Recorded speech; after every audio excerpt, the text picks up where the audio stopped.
Hello guys, welcome back to our YouTube channel. In this video we are gonna see, what if Naruto unlocked 3 powerful bloodlines and got older women's harem, part 2.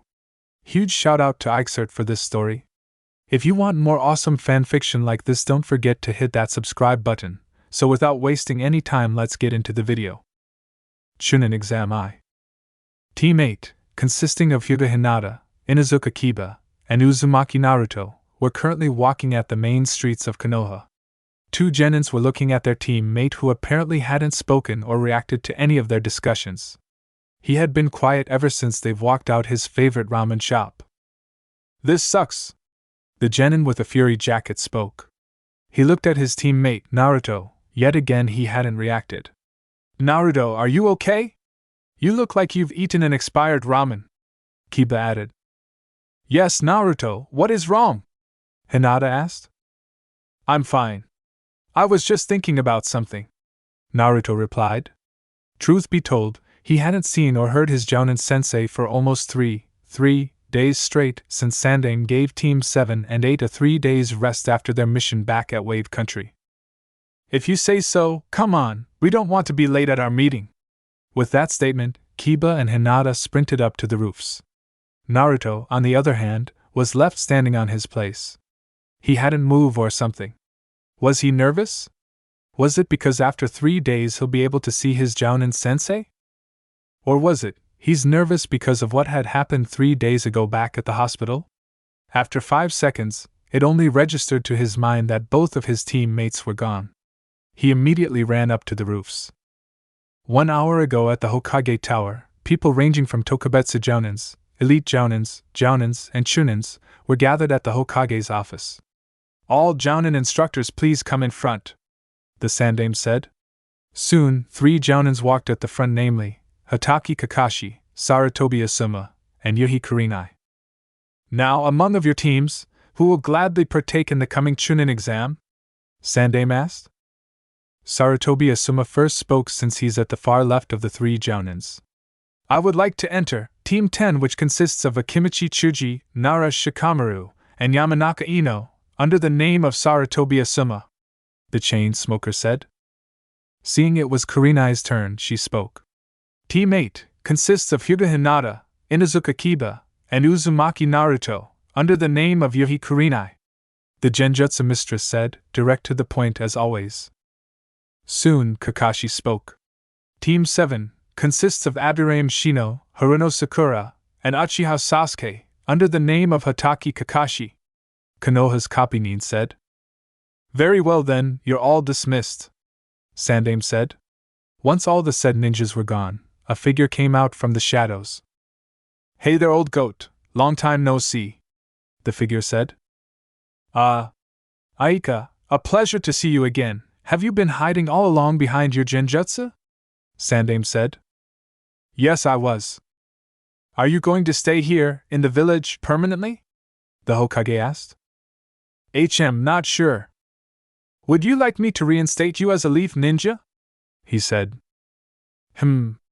Aika said, acting like she was deep in thought, and said, "Okay." Sannin smiled but then frowned. "What rank shall I give you? You're practically Kage level. You could easily take my job without a sweat," Sannin said with a grin. "You're flattering me, old goat. Just put me in ANBU and I'll be fine," Aika said. "Are you going to see Naruto-kun?" Sannin said. "Nah, not yet," Aika said as she poofed away from the Hokage's office, leaving the old goat back to his undying paperwork.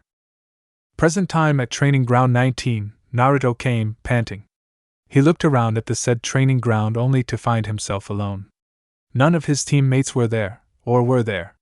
He heard a poof from behind. Immediately he turned around. There, before him was his Jounin sensei, Yuhi Kurenai. Meanwhile, at the top of a certain tree, Kiba and Hinata were there. In front of them was Kakashi, who was looking at the people below them. "Kakashi-san, what are you doing? And why did you pull us up here?" Kiba asked. "Keep your voice down, I can't hear them," Kakashi said. Kiba was counting mentally whether if he should whack this man before him, but then again he just shrugged it off. Meanwhile, 2 people at the clearing hadn't spoken with each other. No one even took an initiative for a conversation until fate destined them to be. On top of them, they could see the heavens were starting to rain. They both sought shelter at a certain tree. Naruto was thankful his wings were really handy at times like this. From where they stood, Naruto's wings gave warmth to the said woman next to him as the rain started to fall freely at the earth below. Ayano. Sensei, I'm sorry about, what happened back at the hospital 3 days ago. Naruto said, more like a whisper in Kurenai's opinion. His sorry. Kurenai thought. It's alright. I know it was an accident, Kurenai said as she looked at the blonde next to her. From what she saw, Naruto was looking down as if he hadn't heard that he was already forgiven. Naruto, Kurenai called. Hi, sensei? Naruto said as he looked at Kurenai. I'm sorry for not acting like a sensei like I'm supposed to be, Kurenai said. Naruto, on the other hand, looked at her with wide eyes. What's to say sorry for? Naruto asked with a grin. Naruto, you know what I'm talking about. Let's take for example, back at Wave Country, was I any help to any of you? Kurenai asked. You were there beside me, sensei. You're the first and last person I've seen through those times, and every time I opened my eyes you were there, Kurenai sensei. That was a great help for me, Naruto said as he looked at the heavens above. Kurenai was smiling as she looked at the young blonde next to her. Thank you, Naruto-kun, she said. Naruto gave her one of his famous fox grins and then looked at the heavens above. Look, the rain's gone, he said. They both looked up and saw a rainbow starting to form. It mixed with the sunlight as it shined after the rain. It was a beautiful scene, they both admitted it. It only took them at least 5 minutes to enjoy the scenery just when they heard a very loud crack from above. Immediately they both moved away from the falling debris and people. Before them were Hatake Kakashi, Hyuga Hinata, and Inuzuka Kiba. What the heck happened to the three of you? Naruto asked. Kiba started. We were trying our stealth skills, but unfortunately we failed miserably, Hinata finished. Both Naruto and Kurenai looked at them, then to Kakashi, obviously wanting an answer as well. There was this crow and it was picking on my Hitite and I tried to follow it, you see, Kakashi said. Right, Naruto said. Aren't you supposed to be with your students? Kurenai asked. Right you are, I'm going now, Kakashi said as he poofed away from them. Naruto just sighed and shook his head. Sensei, what are we going to do today? Do we have a mission? Kiba asked, changing the topic. No missions. I have something for the three of you, Kurenai said as she brought out 3 pieces of paper which turned out to be a Chunin exam permit. There's an upcoming Chunin exam, I've entered the 3 of you. So don't lose that permit, got that? Kurenai said. Yes, ma'am, Kiba said while Naruto did the good guy pose.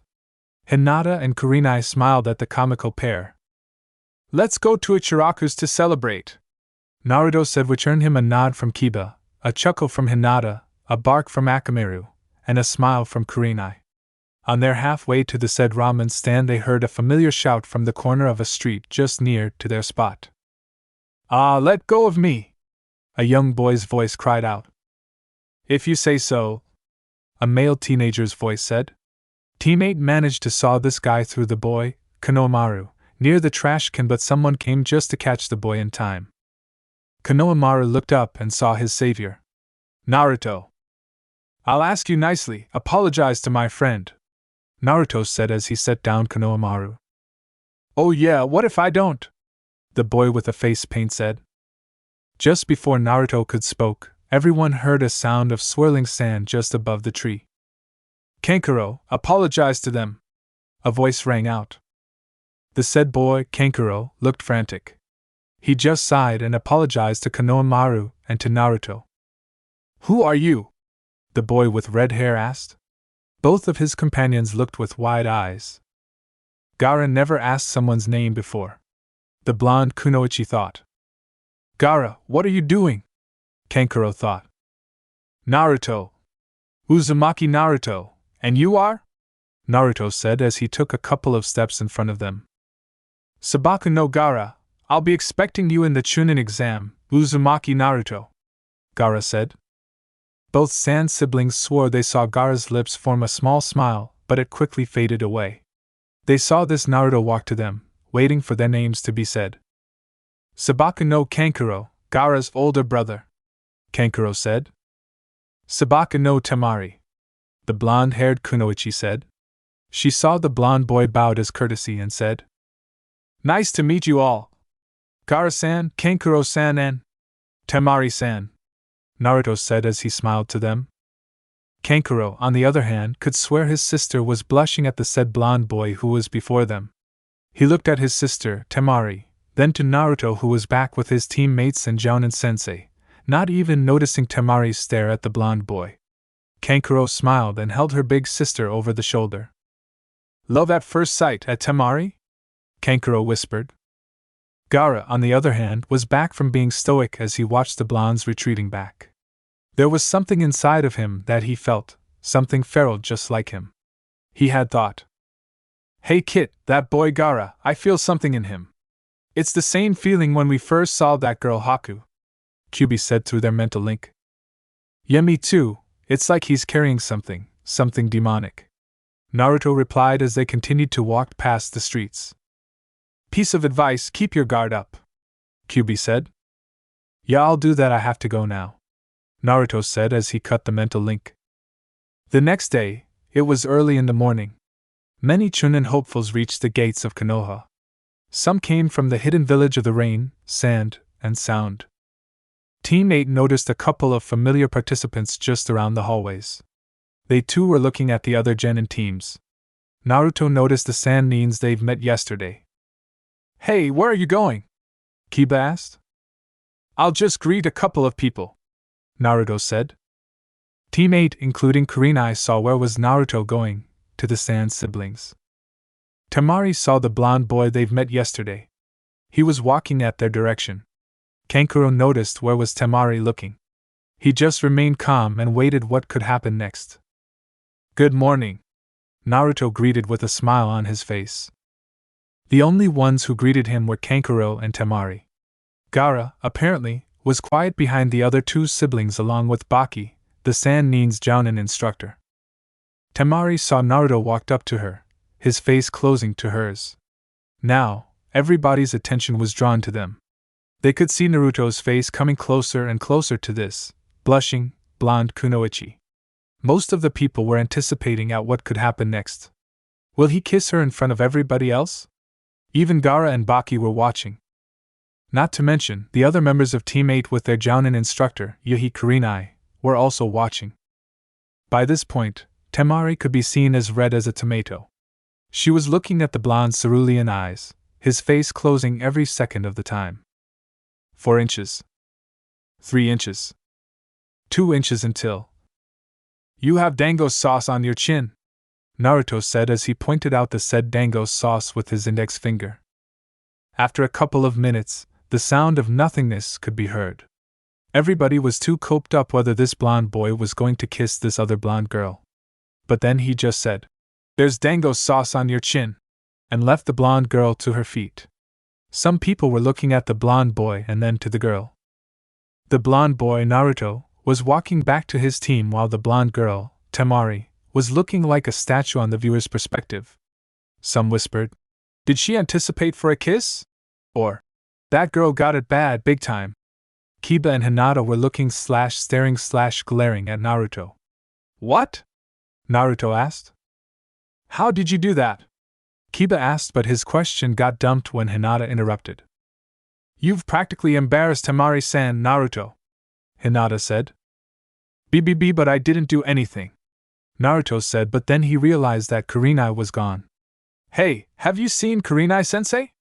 Naruto asked. She walked away just when you were about to kiss that Sannin, Kiba said. I wasn't gonna kiss her, I swear, Naruto said. This caused some people to look at their direction. Currently, inside room number 301, genin teams were waiting for the said exam to start. It was until they heard a loud crash at door revealing 2 Tokubetsu Jounins, namely, Mitarashi Anko and Marino Ibiki. The said scarred man was muttering something about a crazy woman, but he just shrugged it off.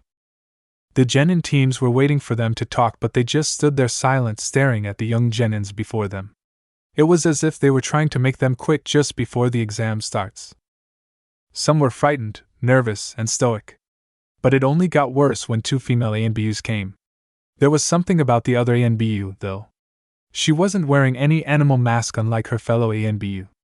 The said mysterious ANBU had a black mask, no markings, not a single color except black, a shiny black to be exact. Naruto was currently staring at the black masked ANBU. There was something about her that was strangely familiar. He only stopped looking at the said ANBU when he felt a strong pain in his head. Impossible, he thought as he looked back at the black masked ANBU. It is her. Naruto, you okay, man? Who are you staring at? Kiba asked as he tried to look where Naruto was looking at. The black masked ANBU? Kiba thought.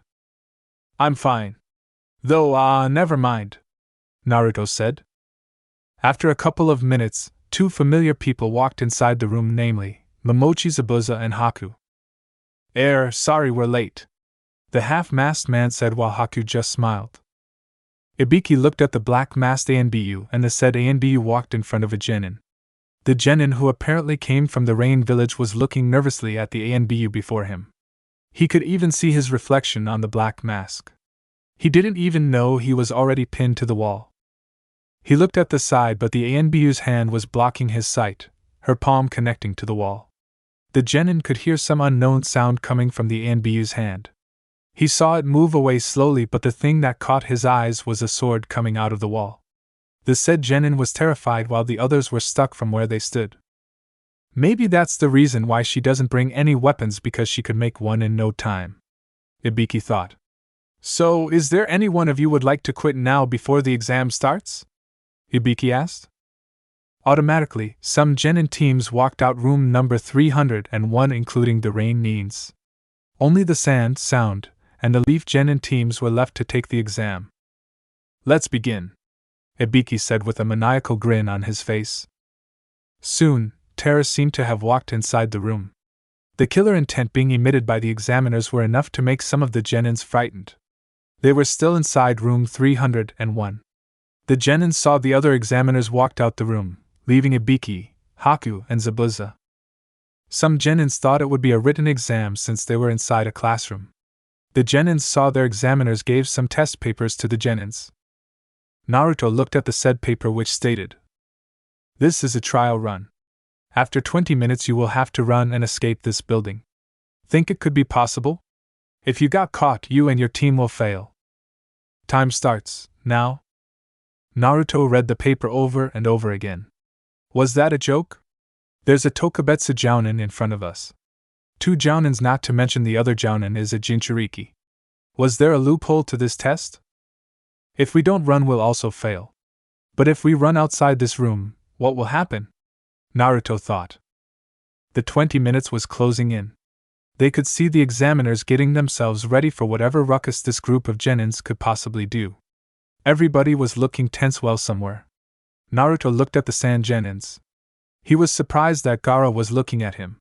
His eyes were different from the ones Naruto first saw. It changed drastically. Naruto turned and looked at Team 7.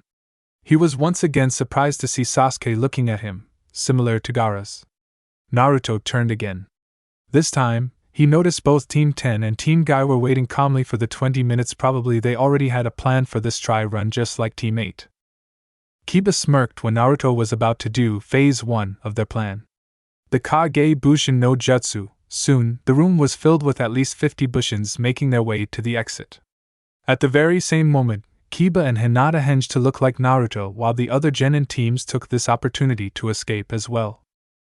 The examiners only opened one stairway for every floor, making it difficult for the genins to navigate which path they should take.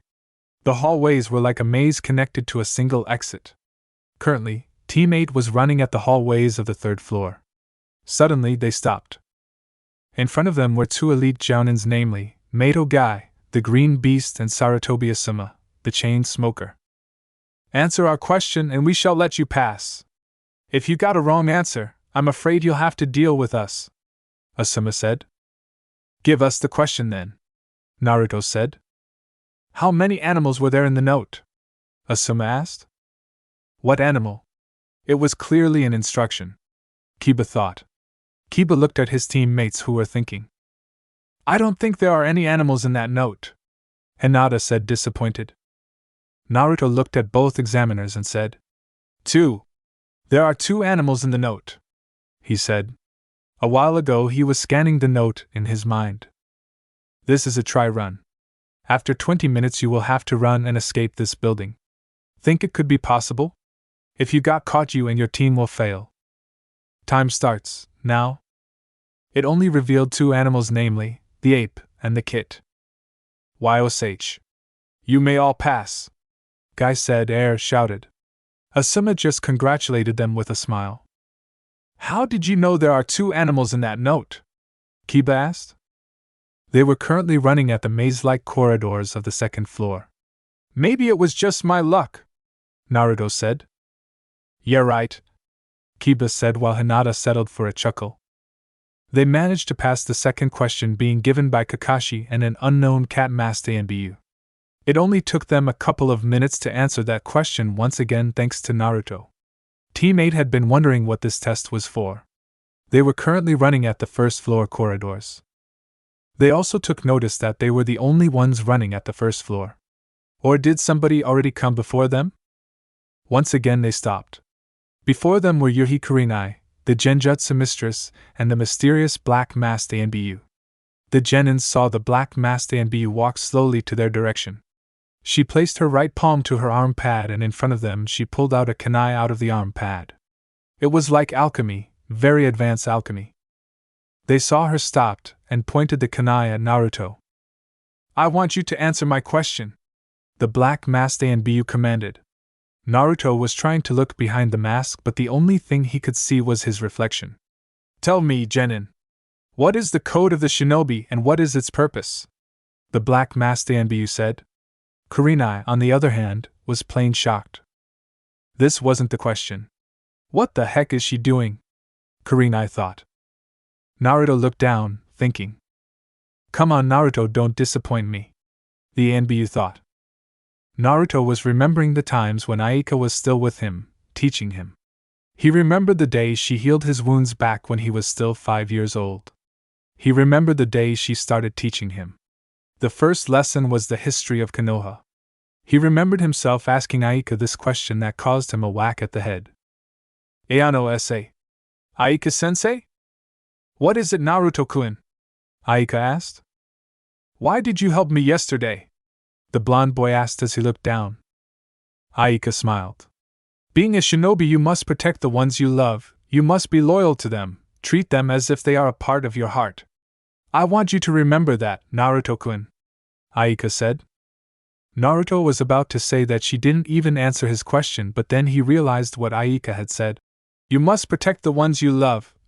Was he one of those she cared for?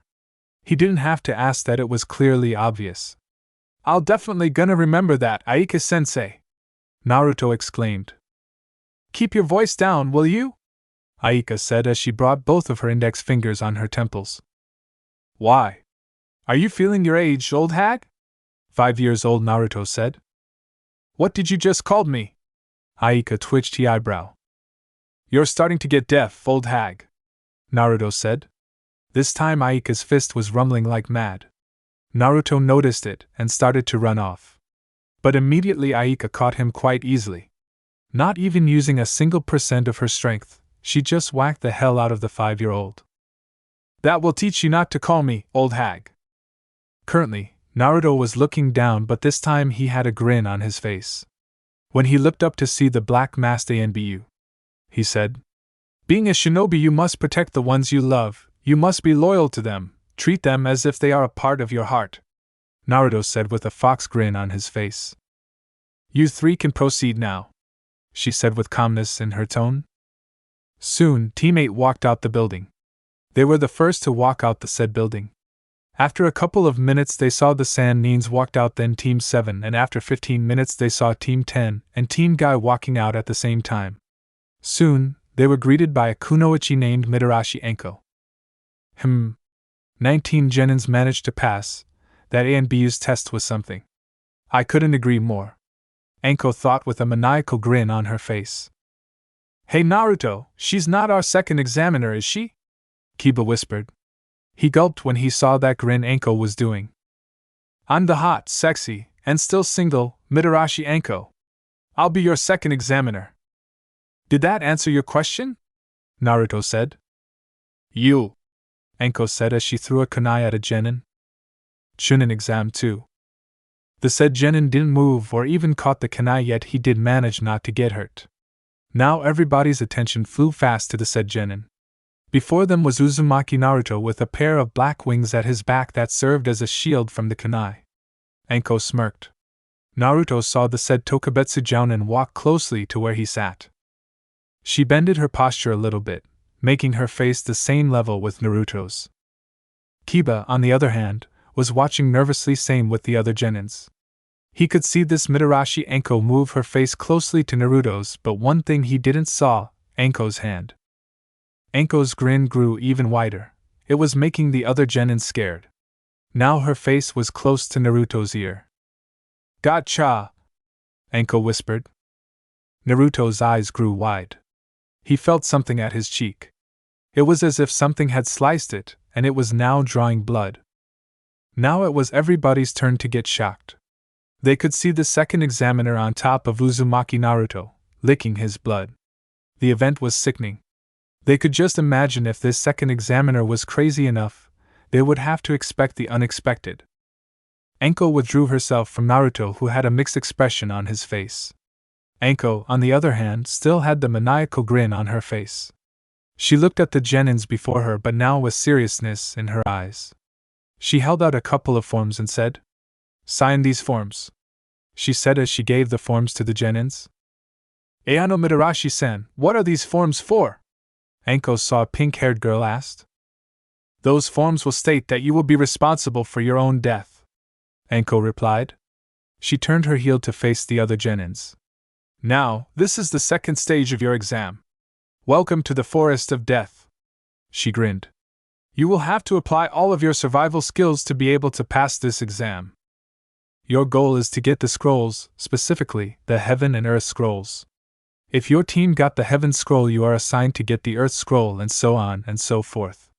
I don't care how you complete this test. Once you got all specific scrolls, you will proceed to the tower at the middle of the forest. You only have 5 days and 5 nights to complete your entire given task," Anko said. After a couple of minutes, all genin teams were positioned to their designated gates.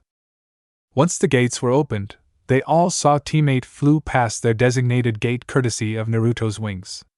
Surely, they will have a head start for this test just like a while ago. Everybody was convinced that this Uzumaki Naruto was different from the Uzumaki Naruto they knew before. They should have to keep their guards up if they crossed Team 8's path. Currently with Team 8, they landed safe just above a branch. "Who should hold the scroll?"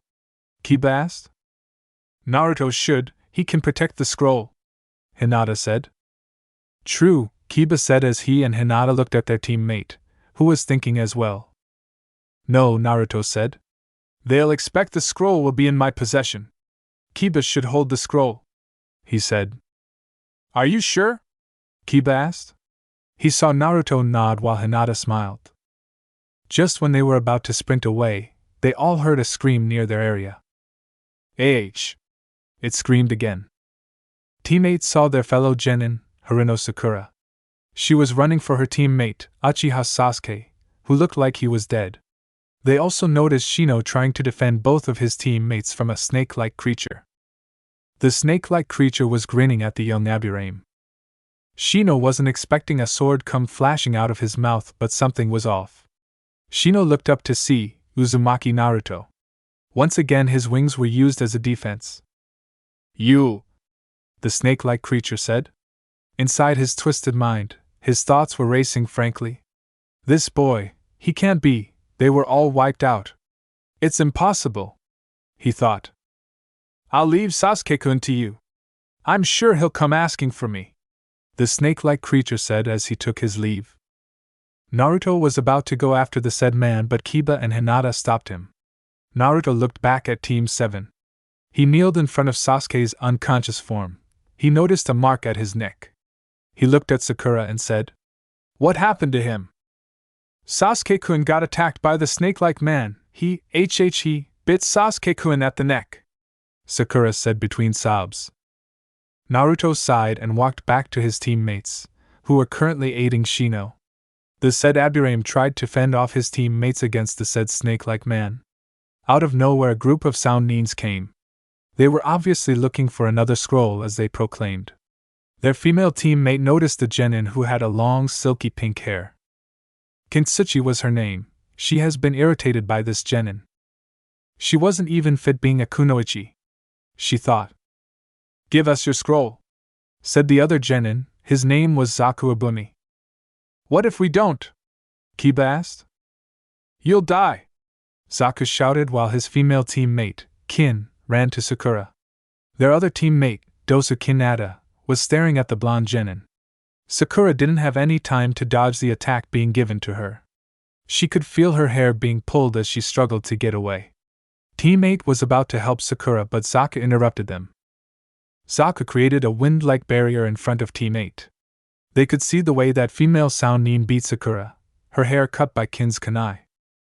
Naruto, on the other hand, was feeling something vaguely familiar, something he had felt before, but what? He activated his wings as he ran for Sakura, who was on the process of hitting the nearby tree. By the time he laid her at the ground with his teammates, he told them to help Sakura. Meanwhile, Kiba and Hinata could swear they saw something inside Naruto's eyes, something that looked like slits, black slits to be exact. They took notice that the surroundings were changing as if they were inside a genjutsu, but the thing is, it felt real. The sound team looked at the blonde boy in front of them. They could see nothing from his face, which only bore a neutral one. Both Zaku and Kin were stuck watching the blonde before them. There was something about those eyes, they thought. They both took a step back, but they were surprised to find themselves stuck on their feet. They couldn't even speak. They just saw the blonde boy walked up to them. "You've hurt someone who's incapable of defending herself, and yet you abused her," Naruto said to the kunoichi. Then, he looked at the shinobi before him. "You, seeing as she was helpless yet you still interfered, you wanted to see her die, slowly. I'll give you that," Naruto said, and this time he turned to both Soundnins. "You'll pay for your deceit," Naruto said. By the time he turned his heel, he could hear the screams coming from both Soundnins. Dosu, on the other hand, was in panic. Panic for his teammates and panic for his life. He didn't even saw this blonde boy form any hand seals, and yet he managed to immobilize both of his teammates. Not to mention, he managed to make them suffer with an unknown jutsu that seemed like a genjutsu. "Wait," he said. Naruto stopped with his tracks and turned again to face the other Soundnin. "Let my teammates go. I'll give you our scroll in return," Dosu said. Naruto looked at him. He saw the said nin was handing out their team's scroll. Naruto promptly took it, and soon Kin and Zaku were dropped down to the ground panting. Both too tired to stand up or even continue with their consciousness. They lay there unconscious as Dosu saw it. He just carried both of his teammates away from them. Once the Soundnins were gone, they saw Naruto fell to his knees just when his wings dissipated. For now, teammate has two scrolls, specifically, both Heaven and Earth scrolls. Unknown to them, a group of genins were watching the whole fiasco. Even they felt the amount of power Naruto displayed a while ago. Kiba was currently carrying his teammate, Naruto, as they sprinted up to the trees on their way to the said tower. On the said tower, teammate was greeted by a puzzle or something like a riddle. It only came to them when Kiba accidentally opens both said scrolls when he dropped Naruto due to exhaustion. He cursed himself when a cloud of smoke appeared in front of them, only to reveal Yumino Irika. "Yo! You're a bit early anyways, come in. There are medics inside and rooms to rest in, and if you're hungry there's also food," Irika said, not even noticing the unconscious blonde until. "Irika-sensei, help Naruto quick!" Kiba shouted. Soon, the Chunin turned back and carried Naruto inside the tower. Kurenai and the other Jounins saw Irika running with a blonde ninja in his arms. This caused Kurenai and other Jounins, namely, Anko and Kakashi, to go after the said Chunin and to see if Naruto was alright. What happened to him? Kurenai asked her students. We don't know. At first we thought he'd gone berserk, then the next thing, he fell unconscious, Kiba said as he tried to calm Hinata from crying. Kurenai sighed. She just sat next to Naruto, who was still sleeping. You were there beside me, sensei. You're the first and last person I've seen through those times. And every time I opened my eyes you were there, Kurenai-sensei. That was a great help for me, Naruto said as he looked at the heavens above. Kurenai remembered those words as she watched Naruto's sleeping form. It was like what had happened back at Wave Country. She was thankful that he didn't suffer from any injuries unlike before. Was she getting all worried again? It was normal though, as she thought this was her student lying unconscious in front of her. She would do the same with Hinata and Kiba. This made her decision to stay with them until the 5 given days for the stage ended. They still have 4 days to go, that would be enough for a good rest. After Team 8 had finished the second task, they were given the opportunity to take a break. They found out that the Sannins came first before them, and then after 2 days Team 7 came. Sasuke was still unconscious. Kakashi immediately recognized the marking on Sasuke's neck. He promptly moved his team to a room, separately, just like the other teams.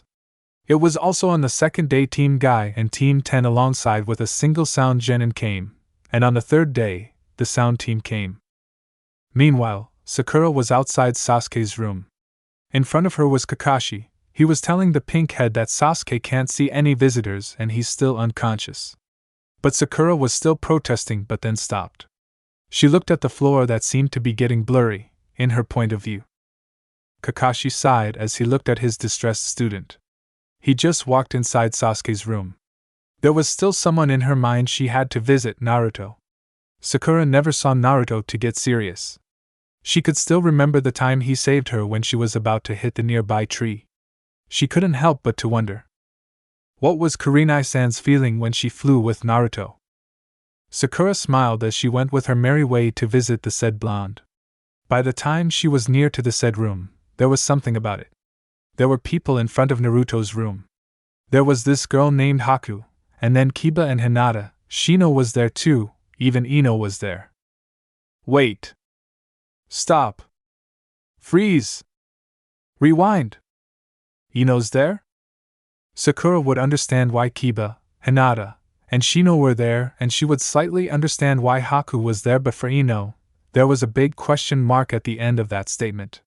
She walked closely, but then she didn't even notice that there were 2 kunoichis at the back. There was this Leaf Nin. Sakura noticed that the said Leaf Nin was from Lee's team.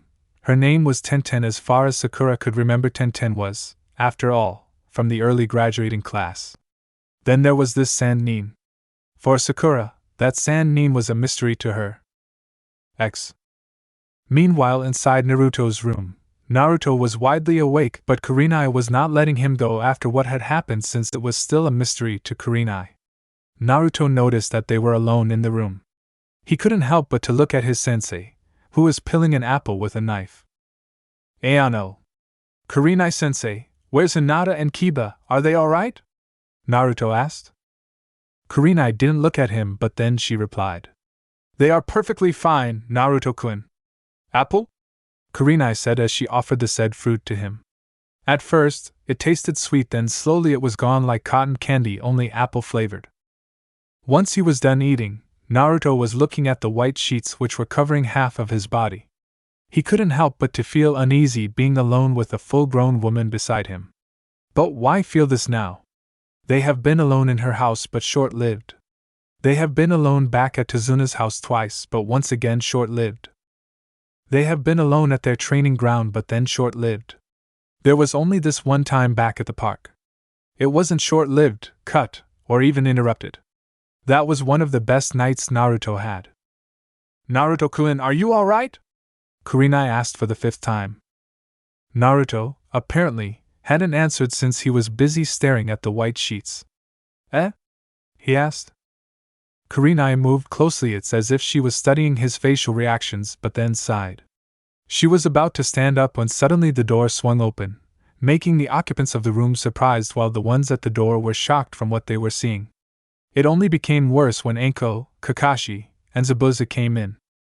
A while ago, when Kurenai was about to stand up, the door swung open immediately, making the occupants of the room surprised as hell it would be.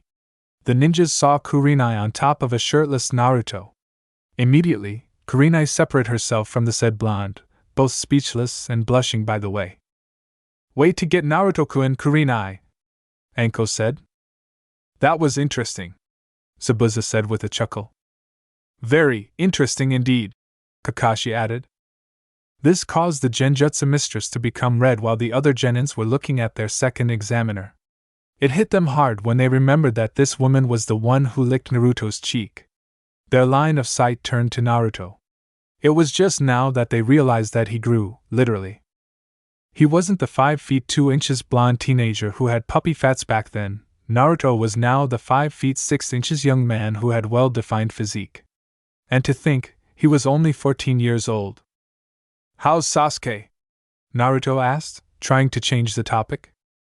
"He's fine, he's still asleep though," Kakashi said. But before Naruto could ask any more questions, he was tackled by Kiba and Akamaru. "Naruto, how did you do that genjutsu trick you pulled back there at the forest? That was so cool, man," Kiba asked. "What genjutsu trick?" Naruto asked, looking confused. "You don't remember?" Kiba asked in awe. "No, hee, so what did I do again?" Naruto asked. Everyone was confused, including the ones who didn't get to see what really happened. "Why won't you tell us what really happened, Kiba-kun?" Kurenai asked. Kiba nodded and started to tell what happened back at the Forest of Death. "That wasn't what really happened," Ino said. She interrupted Kiba when he was at the part when Naruto was about to be thrown at the nearby tree, which did not happen. Even Sakura was nodding in agreement. "Naruto-kun didn't get thrown at a tree. He was saving Forehead Girl," Ino added. "Oh yeah. As far from what I can remember, you weren't there. Ho ho ho. Wait a second here, since when there was a kun at Naruto's name?" Kiba asked. Immediately, all eyes turned to Ino. Could you please continue with the story?" Naruto asked, making his presence known again. They were about to continue when Hinata interrupted. "Let me continue," she said. Everyone sighed and nodded in response while there were two people who hadn't stopped glaring at each other. Soon, Hinata started to narrate the whole story in every detail. No one interrupted since it was what really happened. By the time she was done narrating the whole story, everybody including Naruto was shocked. "I did what?" Naruto asked, disbelieving. "You practically saved us, Naruto-kun," Sakura said. "For that I thank you," she said as she hugged him. It's really nothing, Sakura," Naruto said as he moved away from the said girl and walked up to his clothes. But before he could even put on his clothes, he swore he could feel a warm hand touching his bare back. He quickly turned around and surprised to say he saw Haku and Anko, both grinning at him. "That's a cool-looking tattoo you got there, Naruto-kun," Haku said. "Has anyone ever told you you look so hot without your shirt, and Naruto-kun?" Anko said, dragging the kun purposely. From what she was seeing, she was definitely enjoying every detail of it. Too bad there were people around here, but then again maybe she would just love the audience's expressions. Let's take for example. Whoa. Kiba, Kakashi, and Zabuza. What the heck? Sakura, Ino, Tenten, Temari, and Kurenai. Shino and Hinata. Early in the morning, ninjas were already inside a covered stadium. Some were waiting for their names to be called. The referee said a while ago that they were in need to cut off the number of participants, since there were an odd number of participants in the Chunin exam. Surprisingly, a genin from Otogekyo raised his hand. He just said that his chakra reserves were low, so he had to quit. A while ago the first match was with Haruno Sakura and Yamanaka Ino, which ended up as a draw. Then the second match came. It was Sabaku no Kankuro vs Tenten. The match ended up Kankuro as the winner, much to Tenten's dismay. Once the winner was decided, they call upon the third match. It was Sabaku no Temari vs Kintsuchi. Kin's attack was no match against Temari's long-range attacks, and as a result Temari was the victor. The fourth match came. It was Sabaku no Gaara vs Saku Abumi. The match ended up fast, Saku almost getting killed without any remorse coming from his opponent, Gaara. After their match, everyone fell silent, even the other Sannins were quiet. After the eerie silence, the fifth match came. It was Rock Lee vs Akimichi Chuji. As a result, Lee was declared the winner. Currently, everybody was watching Kiba and Sasuke's match. Kiba and Akamaru already formed the Jujinbushin. Soon, there were two tornado-like spinning to its opponent, Sasuke. Sasuke's next move caught everyone off guard. "That was my," Lee said. There was no mistake, that was Lee's, Konoha Senpu. Sasuke might have copied it while Lee was battling against Chuji. Kiba's Getsuga was immediately stopped. Even though Kiba was spinning, Sasuke managed to stop it during the aerial attack. Kiba had no choice but to quit. He already lost a lot of chakra from the attack. He would soon faint if he continued. He looked up to his teammates and Jounin sensei. It was clear to them that what was happening to him during the fight. "I quit," he said. Soon, Sasuke was declared as the winner. Kiba walked up to his teammates with a low face, obviously disappointed with the result of the fight. But his teammates were smiling at him. Naruto walked up to him and said, "You were great, and that was enough for us," Naruto said as he patted Kiba's back several times, causing him to fall to the floor. He looked up only to find both of his teammates and Jounin sensei smiling at him. He too smiled back. After their little get-together, the next match was already being called by the referee. They were Aburame Shino and Hyuga Hinata. Both said competitors walked up to the arena, both studying each other. Slowly, Shino called out his destruction bugs while Hinata activated her Byakugan. The match hadn't even started yet, and both competitors were getting ready. "This should be interesting," Naruto said. "How so?" Kiba asked. Naruto just smirked and said, "How much would you bet if this match ended up as a draw?" Kiba just looked at him with a confused look on his face. What was he trying to say? He thought. Meanwhile, back with Shino and Hinata, the referee looked at both competitors and said, "Fight." Shino called out his destruction bugs for a direct attack, but with Hinata's Byakugan, Hinata managed to counter the attack. She was about to land a hit on Shino when suddenly he turned out to be a mere clone of his bugs. Now, she was practically covered by Shino's kick-eye bugs, blinding her view. He could be anywhere, Hinata thought. With that thought in her mind, she shouted, "You are under my divination," she said. Soon, there were kick-eye bugs everywhere. Unknown to her, she managed to hit Shino with quite a number, closing his tenketsus at the same time. Shino didn't even get a chance to attack since he made it fly away. The referee was looking at both competitors and decided to call it a draw. By the time the referee called it a draw, both ninjas collapsed at the arena. Shino suffered from internal blows and muscle pains while Hinata suffered from chakra exhaustion. They were both carried away by the stretchers, and soon another match was going to be held. Uzumaki Naruto vs Hyuga Neji, the referee called. Soon, both competitors were at the arena. It was like the most anticipated match of the elimination round. Neji was looking at Naruto. He could still remember Hinata's story during their genin test. It was on that day he accepted Naruto as a rival but not an equal. "I've waited for this time to come. It seems that fate wanted us to fight. Too bad fate already chose me as the victor," Neji said with a grin. Naruto just smiled at the sarcasm. "As far from what I can see, I'm still standing here, Neji-san," Naruto said. He noticed Neji's reaction, and boy was he pissed. Without a second or two, Neji attacked Naruto with his Juken.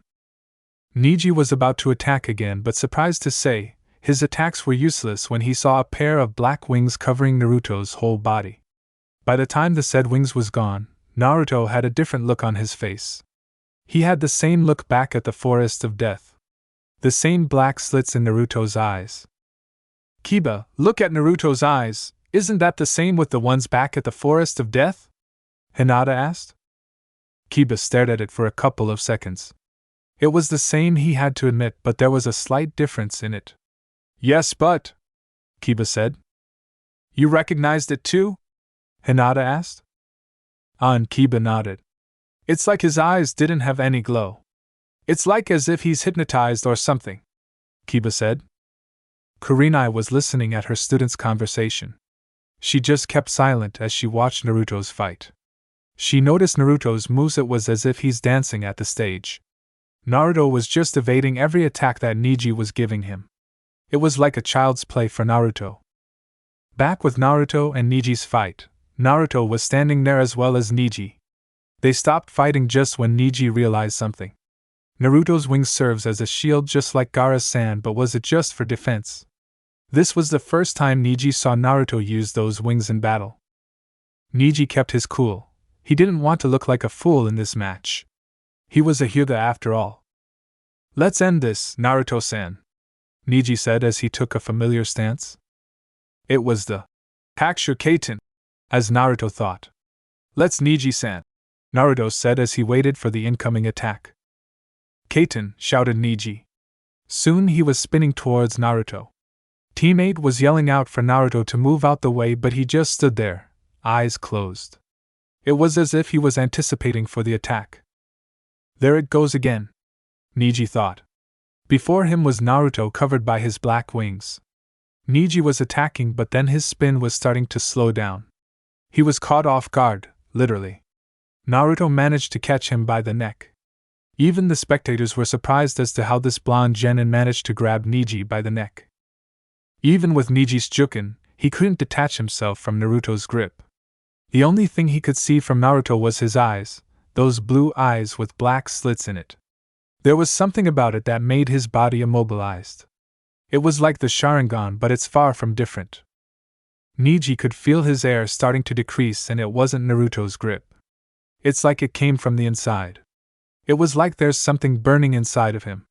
Neji collapsed just when Naruto let him go. He was coughing real hard. Beads of sweat seemed to form on his forehead. He looked at Naruto just when the referee declared Naruto as the winner. There he saw again, those pair of blue eyes with black slits. His wings dissipated again as he walked back to his teammates. He saw him stopped and looked at him. Fate doesn't choose your path, remember that, Neji-san, Naruto said. Then Neji saw Naruto's retreating back.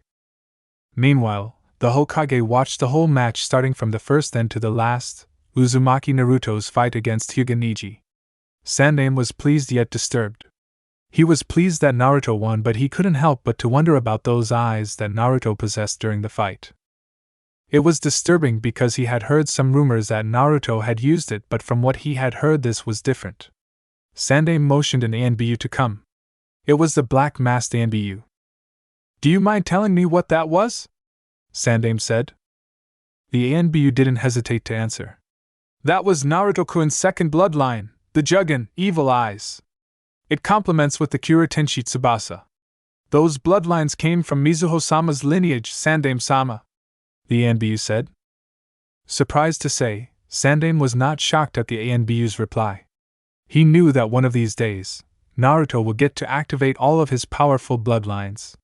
Minato, Mizuho, he's becoming stronger than you've ever wished. Soon, he will surpass everyone, even you, Minato, my friend. Sannin thought. Hokage-sama, the ANBU called. Yes? Sannin said. The Genins have already picked a number, Hokage-sama.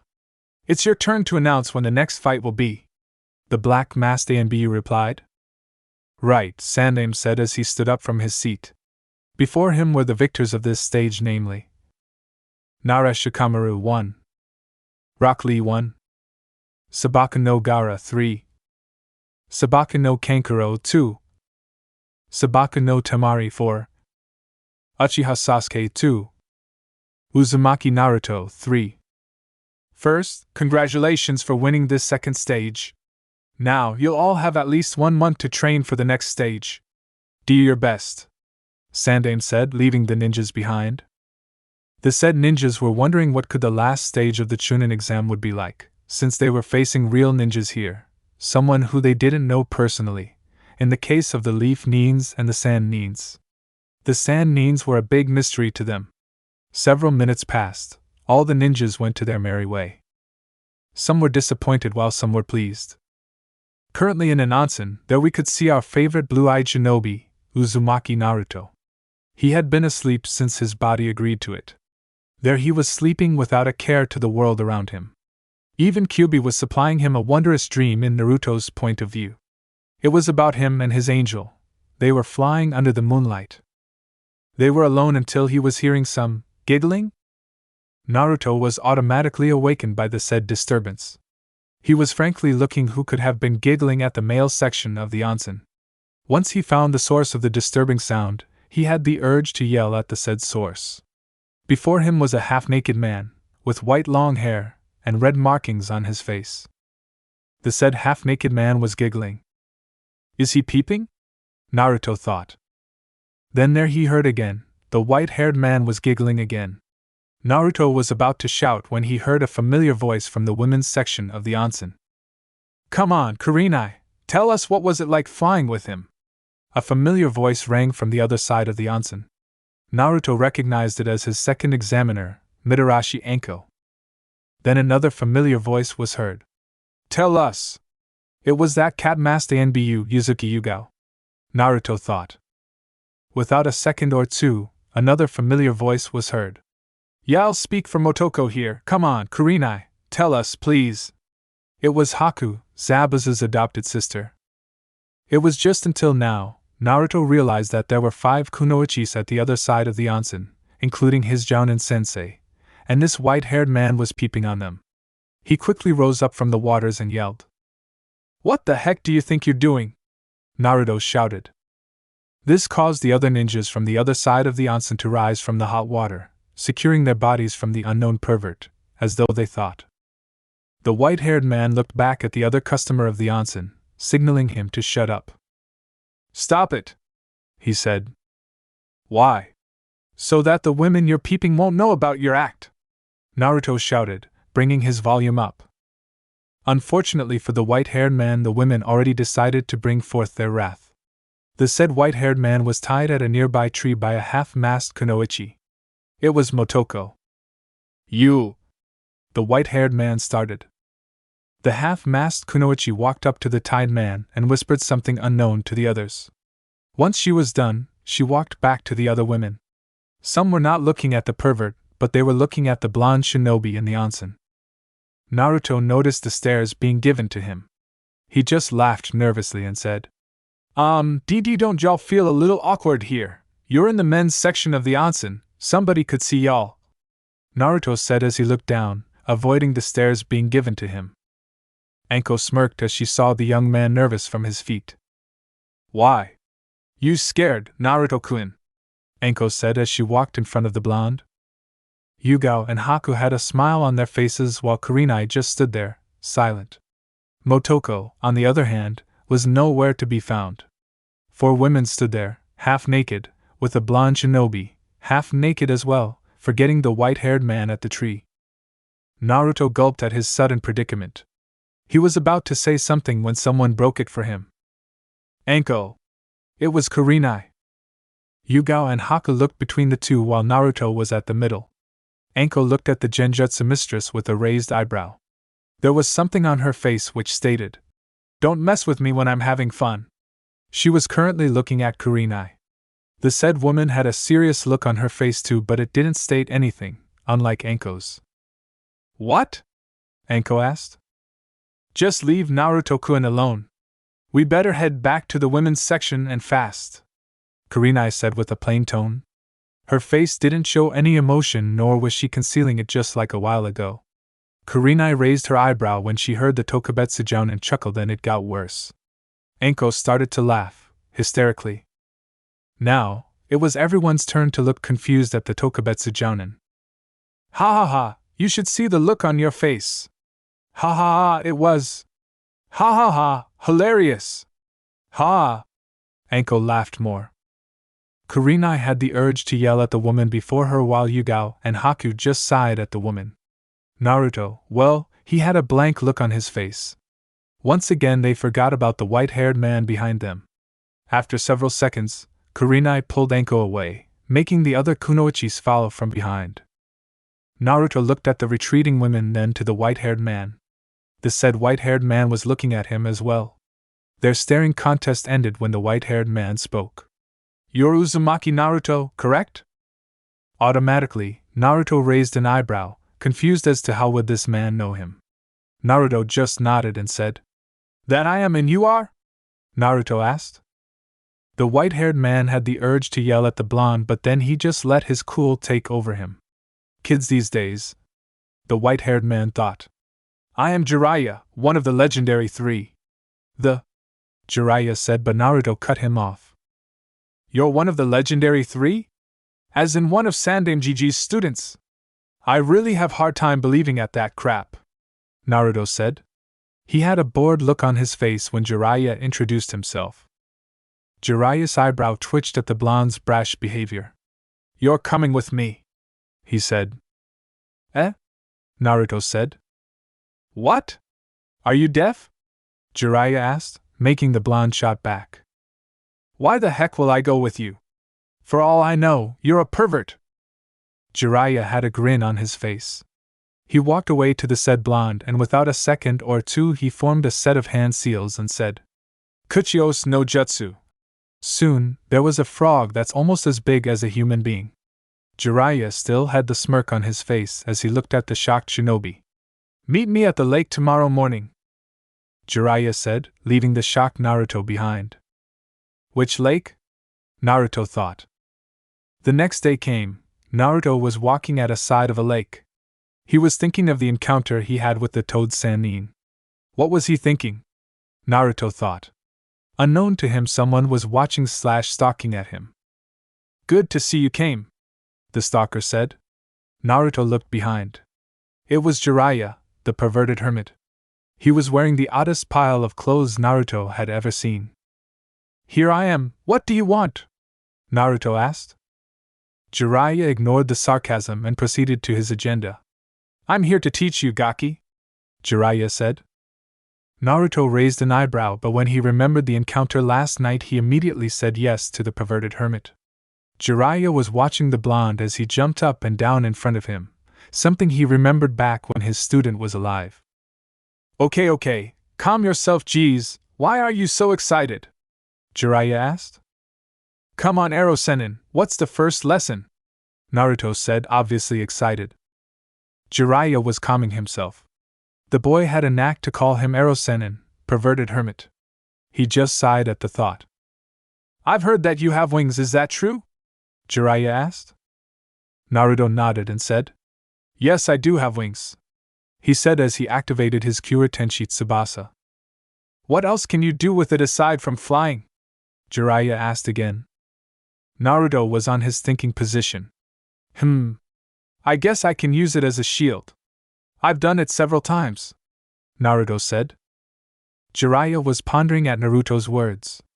Can you use it as a weapon?" Jiraiya asked again. Naruto's face fell. "I don't know," he said. Yar, come on, come with me," Jiraiya said. Naruto was taken aback as he saw the hermits retreating back. "Wait up," he said as he deactivated his wings. Naruto was following the said frog Sannin. They were still near the lake, only a few meters away from where they stood a while ago. "What now, Arrow Sennin?" Naruto asked. "That's it," Jiraiya thought. "Let's just say." Jiraiya snapped. "Stop calling me that, you brat!" Jiraiya shouted. "I'm going to teach you to summon," Jiraiya added. Naruto was about to shout back, but when he heard what Jiraiya had said, Naruto was all ears to the toad Sannin. "Summon?" Naruto repeated. "What? You don't know what's a summon?" Jiraiya asked. "I know them. But that would mean I have to get a contract from a certain animal or summon," Naruto said. Jiraiya had a grin on his face, stating that his answer was correct for someone in his age. There he was once again, forming the needed hand seals for the summoning.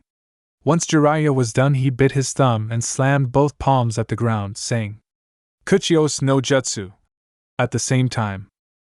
Soon there was this frog again, the one Naruto saw back at the onsen. The said frog brought out a large scroll from its mouth. Jiraiya promptly opened the said scroll and said, "Sign here using your blood," Jiraiya said as he pointed out. Naruto noticed Jiraiya's name, and then another name next to him, and his signature. The mysterious signature that said, Namikaze Minato. He's the fourth sensei? Naruto wondered as he signed the said contract. They're done, Naruto said. Before we do the summoning, have you done tree climbing to control your chakra? Jiraiya asked, which earned him a nod from the said blonde. Okay, how about water walking? Jiraiya asked again, but then again Naruto nodded in response. What the heck have you been teaching him, Aika? Jiraiya said to no one in particular in his mind. He just sighed and said, Fine. We'll start with the summoning, but I must warn you the frog boss is not that easy to be pleased. Jiraiya said. Yosh! Naruto said as he mocked a salute. Now I want you to do these hand seals, Jiraiya said. He was currently teaching Naruto the correct set of hand seals needed for the summoning. Now do as I say. Bite your thumb to draw some blood, slam both of your palms to the ground, and say the summoning jutsu. Got it so far? Jiraiya asked. Naruto nodded in response. He did what he was told to.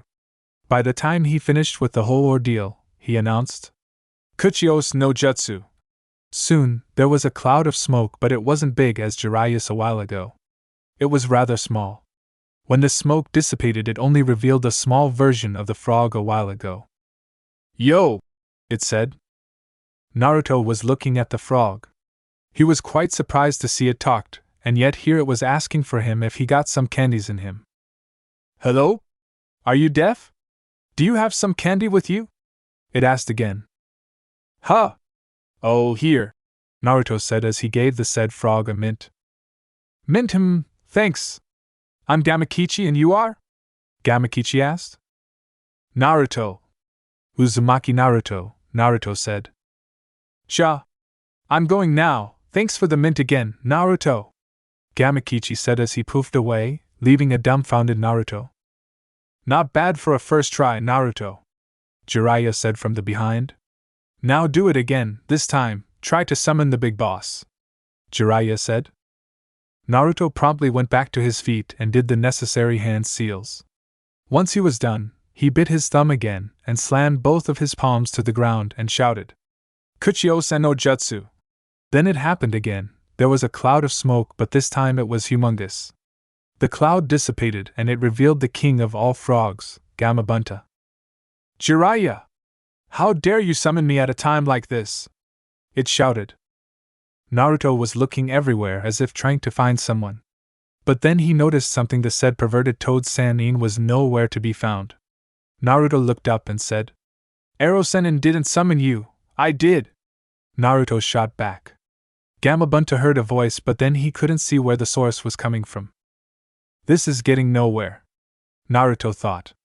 He activated his wings and flew in front of the boss frog. Gamabunta saw something landed on his nose and said, I was the one who summoned you. It shouted. You? A mere pipsqueak, you must be joking me, Gamabunta said. He was looking at the blonde boy on his nose. There was something about him that he was familiar with. Then, he noticed the black wings on his back. Is he considering him now? Jiraiya thought. He was currently watching Naruto and the big boss frog as they confront with each other. I already did the other half. I guess it's your turn now, Jiraiya said to someone in particular. A shadow walked out of nowhere. It revealed a feminine form. She had black shoulder-length wavy hair and red intense eyes. She was watching Naruto from far behind just like Jiraiya. The said figure was smiling as she watched Naruto, who was trying to convince the said frog boss. Naruto has grown so much, Nasama. I'm sure you're watching over him now. Meanwhile, back with Naruto, the said blonde was still trying to convince Gamabunta, but then another poof was heard. When the smoke dissipated, it revealed the small frog, Gamakichi. Yo pops! Oh hey Naruto, what you doing here? Whoa, you have wings! That's cool, man, Gamakichi said. Gamabunta was looking at his son, Gamakichi, then to this blonde boy again. Gamakichi, what are you doing here? Gamabunta asked. Mom was wondering where you've been. You suddenly disappeared in a poof, Gamakichi said. Naruto could swear he was hearing some grunting coming from Gamabunta. Then the next thing he knew, Gamabunta was looking at him, and then to his son. "How did you know this human?"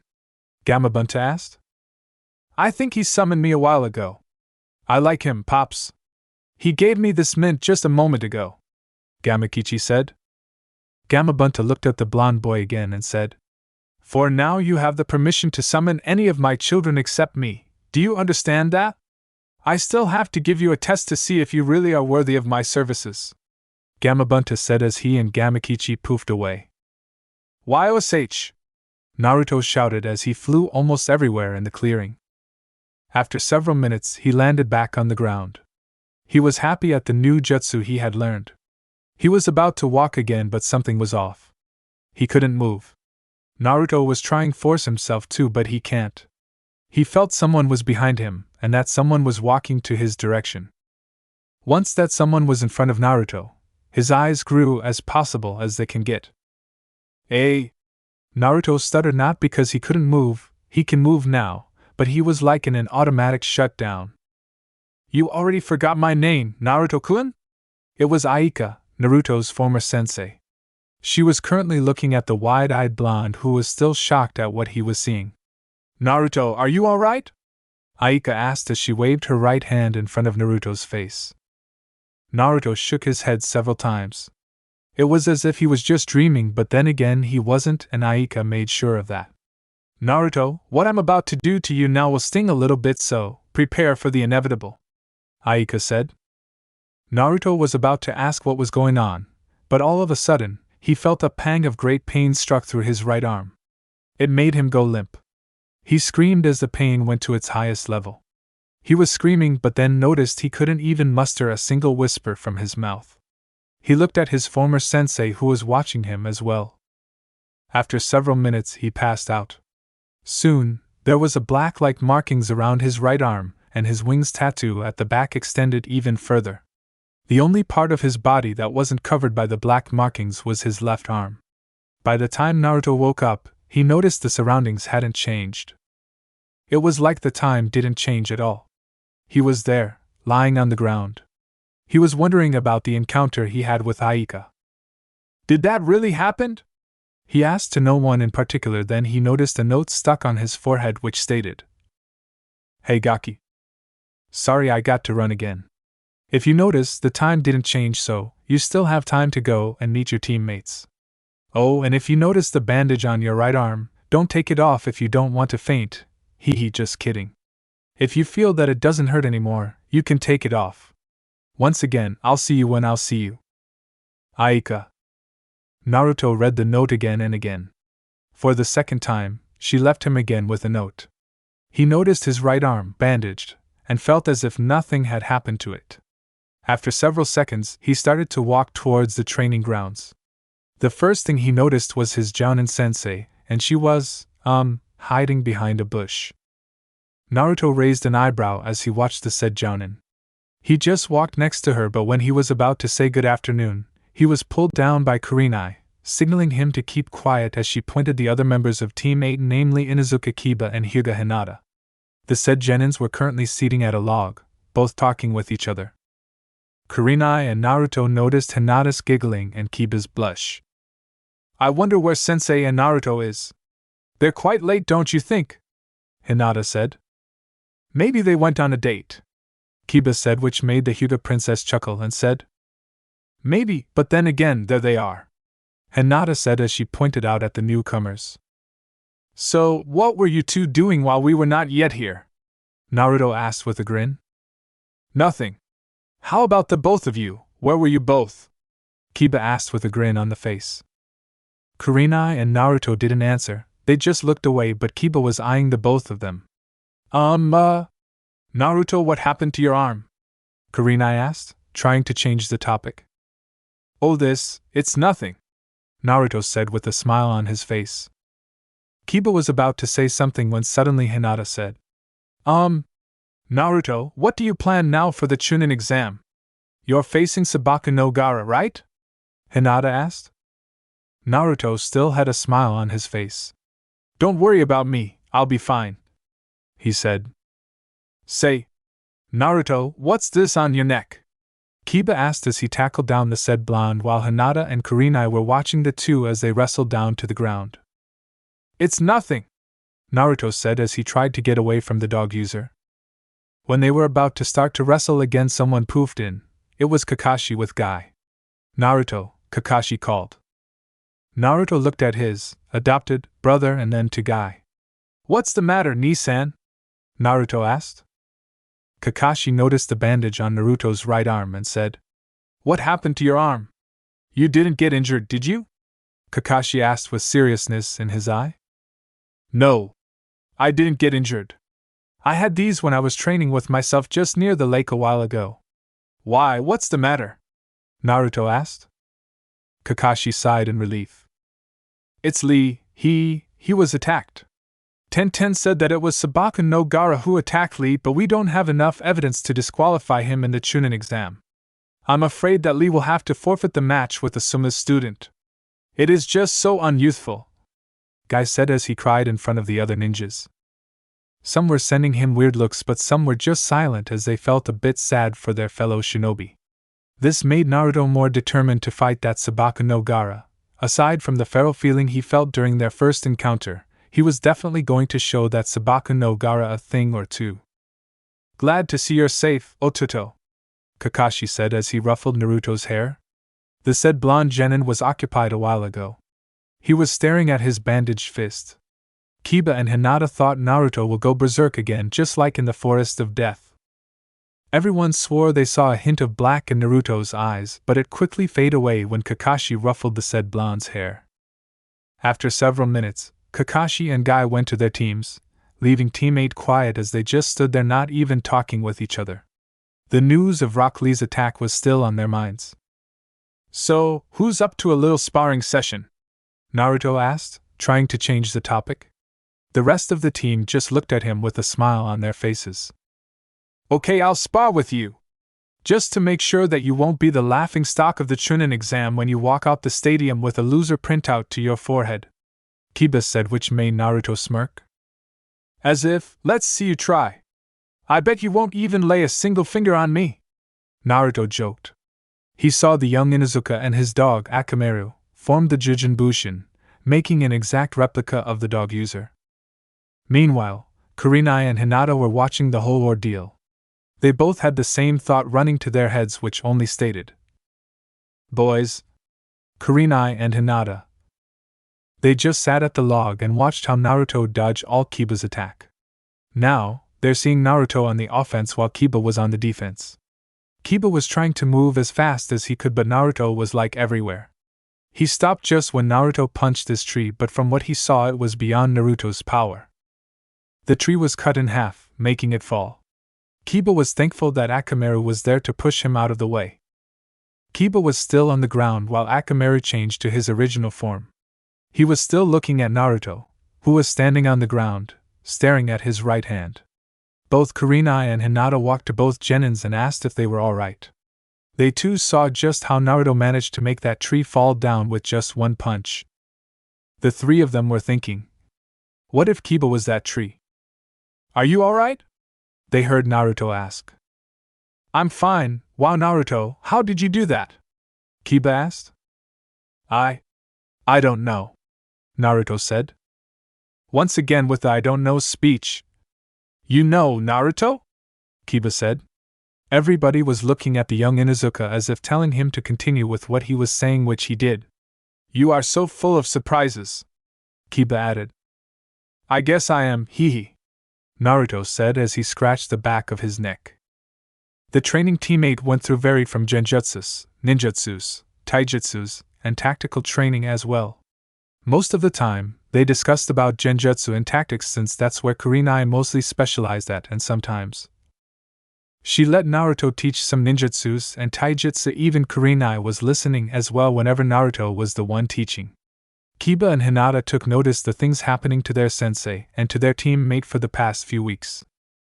They were currently listening to Naruto, who was explaining something about katan jutsus, and then there they saw their sensei listening attentively to their temporary sensei, but then again they just have to shrug it off since they both had to listen as well. That's about it, Naruto said. He looked at his temporary students. He noticed a couple of things. 1. Kiba and Hinata were looking at him, then to Kurenai, and 2. Kurenai was looking at him. What time is it?" Naruto asked. "It's almost 11:15, Hinata replied. The moment she realized what she had said, all 3 genins were in panic, even Kurenai too, but she just simply let her cool take over. "We're going to be late," the 3 genins shouted in response. "How come none of you noticed the time?" Naruto asked, but when he saw all 3 looked away, including Kurenai, he just sighed and said, "Oh, never mind. Best way to get there on time is to fly." "Come on, Naruto," Kiba said. "You planned this, didn't you?" Naruto asked, more like stated as he eyed the said dog user. "No, I didn't. It just went through my mind," Kiba said. "Fine, Kage Bushin no Jutsu," Naruto said. Soon, there were 3 Naruto. None knew who the real Naruto was. They just flew past all of the training ground. They managed to get to the part where the referee introduced himself. The said referee stopped when everyone, including him, was looking at the newcomers. A/N. Who wouldn't look at a fancy entrance, any? The spectators noticed there were 3 winged Narutos. The first 2 landed and they both let go the ones they were carrying, namely, Hyuga Hinata and Inuzuka Kiba. Once the 3rd Naruto landed, the first 2 Narutos dissipated. "Now, wasn't that fun? Well, unlike the first time Naruto said as he let go of Kurenai. Kurenai, however, could swear there were people looking at her. She just looked calm as if no one was staring at her, which there was. We could start with a few numbers of genins, chunins, jounins, and some villagers as well. She just watched Naruto as he landed where all the chunin candidates stood. There, Naruto saw the other genins looking at him, namely, Naro Shikamaru, who just stated how troublesome and then looked away, Sabaku no Gaara, who had the look on his face which stated, "I'm going to kill you" kind of look, Sabaku no Kankuro, who had a look on his face which stated, "What the heck were you doing back up there?" kind of look, Sabaku no Temari, who was just staring at the ground, probably cursing herself for not doing anything. Then, there was Uchiha Sasuke, who was as stoic as he could possibly be. The referee sighed as he saw the newcomer, Uzumaki Naruto. He just had to show off in front of everybody else. The referee thought as he shook his head several times. Due to Rock Lee's forfeiture, the first match Rock Lee vs. Nara Shikamaru will be changed, the referee said. He looked at the other genins and pointed out at Sabaku no Temari. "You," he said. "Since you're in the waiting list, you're going to fight Nara Shikamaru." "What?" Temari said. "Why am I the one who have to fight a girl?" Shikamaru said with a bored tone and look on his face. Temari wasn't pleased at the referee's decision. She just glared at the lazy shinobi before her. She just watched the other genins move to where they originally sat before. She could see Naruto seated next to his Jounin sensei. "How troublesome," she heard him say. The referee was looking between the said genins. He could tell the first genin was lazy enough to quit the fight, while the second genin was not even interested in fighting the said first genin. He just sighed at the thought. "Ready, fight!" the referee announced. Both said genins were expected to move, but none came. They just stood there observing each other. The leaf genin, Naro Shikamaru, saw this sand genin, Sabaku no Temari, move this enormous fan from her back. Shikamaru was wondering what this fan's purpose was, and yet he noticed that she was standing in a good 20 meters, 20 m, away from him. It only hit him literally when he saw her swung her fan in front of him. Soon, there was a gust of wind all over the arena. Some of the chunins and jounins were amazed at the power of that swing Sabaku no Temari displayed. "You don't have to hide your lazy ass, genin," Temari shot. She was currently looking for the lazy genin, Nara Shikamaru, who was currently hiding behind a tree. Troublesome, Shikamaru thought. "I don't get it, where's Shikamaru gone to?" Ino asked.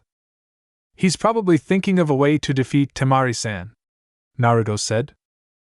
"Nah, he'll quit the fight, I tell you," Choji said as he continued to eat his chips. "Wait. You know that Sannin?" Ino asked, which made almost everyone in earshot look at their direction. What? Naruto asked. How did you know her, Naruto-kun? Ino asked, but before Naruto could reply, someone asked another question. Why were you trying to kiss her before, Naruto-kun? It was Haruno Sakura. The said kunoichi was now standing in front of Naruto. Like, how many times do I have to tell you, dash? I wasn't going to kiss her. Naruto shot back.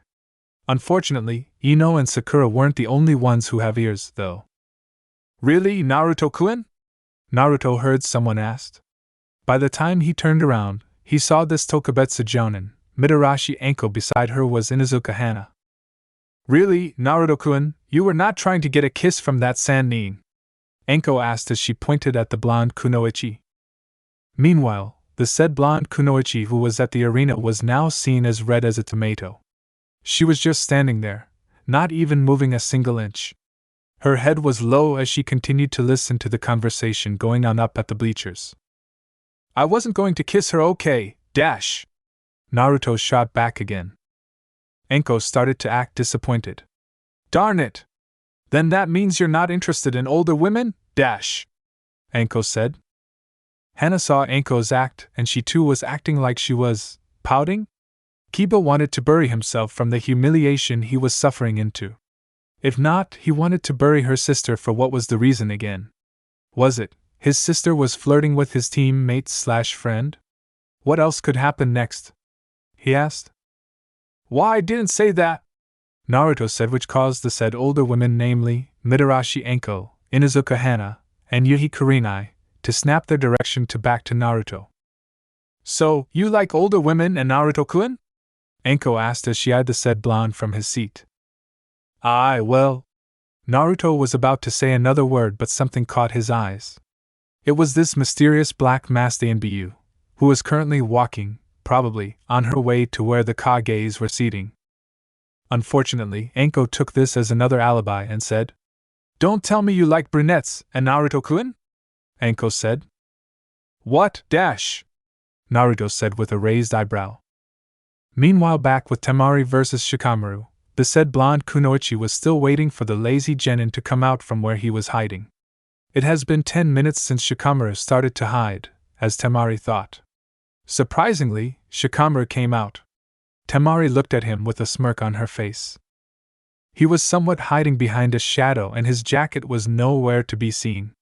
Temari looked at him, but this time her smirk was gone. She could see her opponent forming a slight smile, as though she thought, What's he smiling about, dash? Temari asked herself. Her eyes grew in surprise when she saw Shikamaru kneeled in one knee and formed a single hand seal. She immediately saw this black shadow-like form on the ground. As long as I stay on this side of the line, your shadow imitation won't reach me, Temari declared.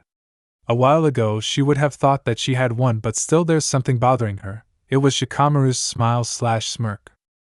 Checkmate, Temari heard Shikamaru say. Huh, dash, Temari thought. Temari was about to say something, but then she couldn't even open her mouth.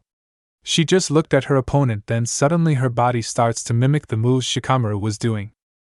You can talk now, Shikamaru said. Temari glared at him and said, How? She asked.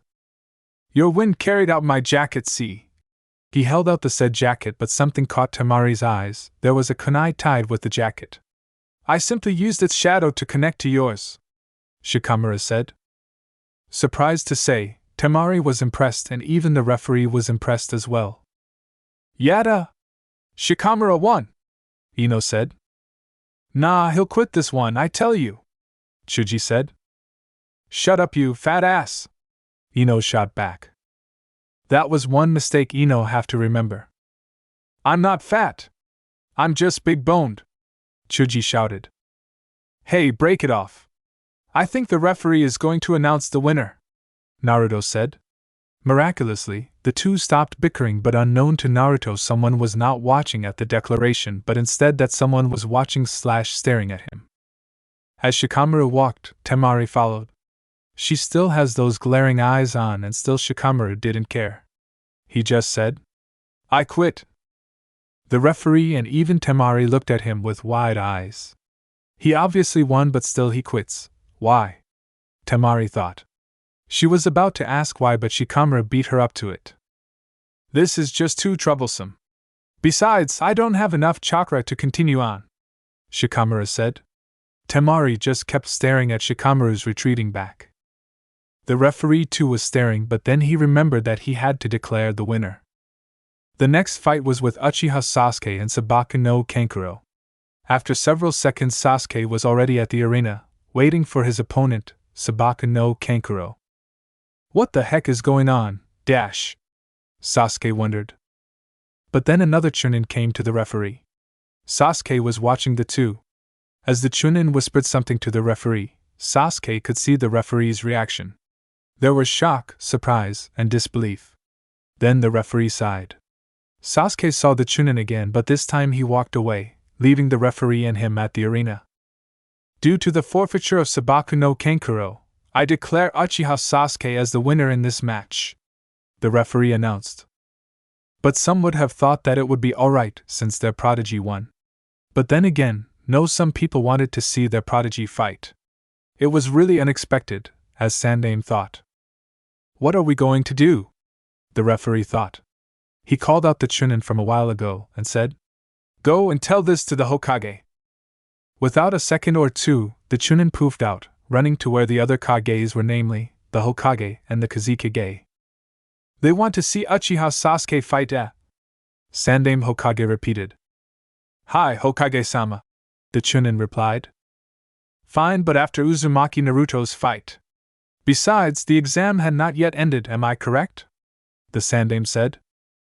It is such a shame that my son backed down against this Uchiha Sasuke, the Kazekage said.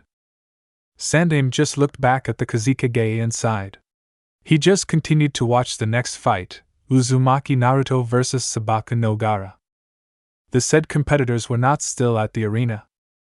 Back at the bleachers, Naruto was still there. He stood up just when the referee started to call out his and Gaara's name. From below, he could see Gaara with crossed arms, staring at him. He was about to fly down, but then someone stopped him by the wrist. Good luck. It was Kurenai. She slowly let him go. Naruto looked back at his Jounin sensei, then to his teammates. Before he could proceed at the arena, he casted a small smile and 2 thumbs up at his teammates and sensei as he activated his wings. But once again, before he could fly down, there was someone seated at his seat. Team 8 could see Naruto's reaction. It was filled with shock, joy, and surprise. They just looked where Naruto was currently looking. SSS and dash, Naruto stuttered. Geez, Naruto-kun, you already forgot my name. I just visited you last week, or the other week. I can't really remember. Aika acted as if she couldn't see Naruto smile. Sensei! Naruto promptly hugged the said woman while the others in sight were either shocked or just shocked. Hey! Enough with the hugging, you have a fight to win on. UGH my back, Aika said as she tried to push back the said blonde away. Does my OL-sensei feels her age? Naruto said. Are you stating that I'm old gaki, dash? Aika said with a raised eyebrow. Why? Are you not? Naruto said with a smirk. Team, I'm only 20 years old, goddammit. Aika shot back as she held Naruto by the collar. Shit! Naruto thought. Watch the strength, Naruto whispered, repeatedly, as he closed his eyes.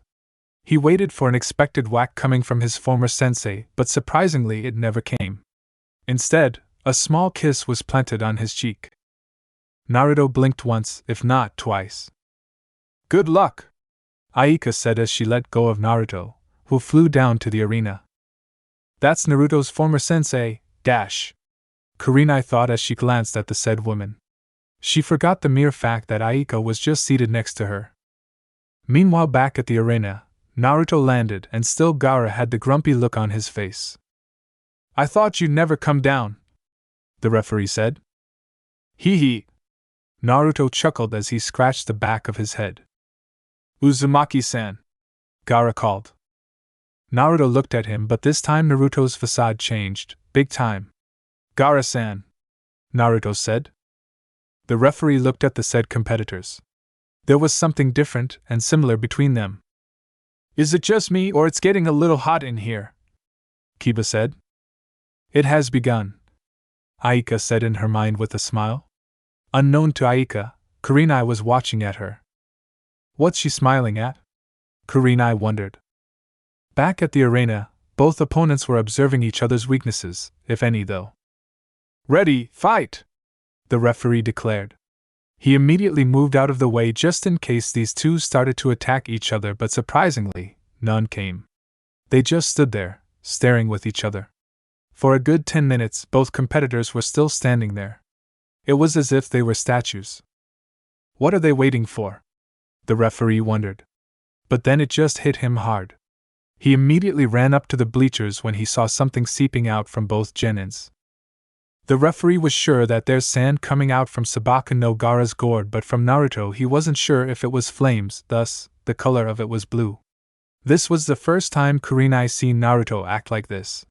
She saw her other students, who were watching the whole ordeal. They both had the look as if they had seen the whole thing. Tell me, have you two seen Naruto like this? Kurenai asked in a low voice. Both Hinata and Kiba just nodded in response. Kurenai looked back where Naruto was currently standing. It was as if the said blonde was calling out his own chakra from his body while Gaara had his sand around his body, serving as his defense. It was as if the sand was flowing just like the blue flame Naruto had. Then, it stopped.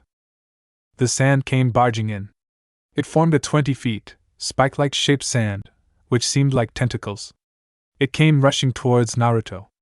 Everybody would have thought that Gaara's attack was a sure kill since it was like 20 feet sand with tentacles by the way.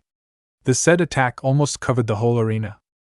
Now, everybody wondered how the hell did that sand fit inside that genin's gourd? Or some wondered if that blonde genin was still alive. When the after effects of Gaara's attack were gone, almost everybody cheered when they saw Uzumaki Naruto, standing with his wings activated. There was a certain glow in it as it flowed from his back, and boy, with that act Kurenai could swear there were some girls shouting out Naruto's name. What the heck is he thinking, dash? Kurenai thought. Is that all you got? Dash, Naruto said as he uncovered his right arm. It was like what Aika said. Don't take it off if you want to faint. Now, he knew what that joke meant. His right arm was covered with black-like markings that seemed like a black dragon since it swirled around his arm. Then, for Naruto's last act, he took off his shirt. After several seconds, there were squeals everywhere coming from the kunoichis inside the arena. But then again, Naruto ignored it. I guess it's my turn. This is for my friend. I hope you can still remember him once I'm done with you, Naruto announced. He literally charged at Gaara, who already had his sand formed like a ball and him inside of it. He managed to land a hit on Gaara's sand. It was a single punch, but it managed to create a little crater on it, probably making the one inside of it a little shaken. Shaken or not, there was definitely something going on inside of it. Naruto could see an eye-like sand figure from above where Gaara was currently hiding. What the heck, dash? Naruto thought. As if on cue, there was a loud boom coming from the west gate. Immediately, Konoha ninjas were definitely alerted. But the next thing caught them off guard. Otonin started to rain in the whole place. Aika stood up from her seat and formed a set of hand seals and shouted, Namurahain no Jutsu! Soon, genins and villagers started to fall asleep. Only a few was left to fight back against the Otonins. Meanwhile, Sandaime too was at a tight spot. Before him was his former student, Orochimaru. It looks like you already know of my presence, Sarutobi-sensei. I have to admit I'm quite impressed, Orochimaru said with a smirk on his face. I just look old, Orochimaru, don't underestimate me. I'm still your sensei after all, Sarutobi said. That I doubt. Why won't we settle this in an all-out battle? Orochimaru said, but before Sarutobi could reply, Orochimaru immediately charged at the said old man, giving him a continuous series of jabs. But just like what the old man had said, don't underestimate him. In every jab, kick, and punches Orochimaru did, Sarutobi always managed to block, if not counterattack his every move. Back with Naruto and Gaara's fight, The said Sannin was still inside his barrier, but then Naruto noticed that it started to crack. Soon, he could see Gaara, yet there was something different in him. The color white from his eyes were gone. It was replaced with black.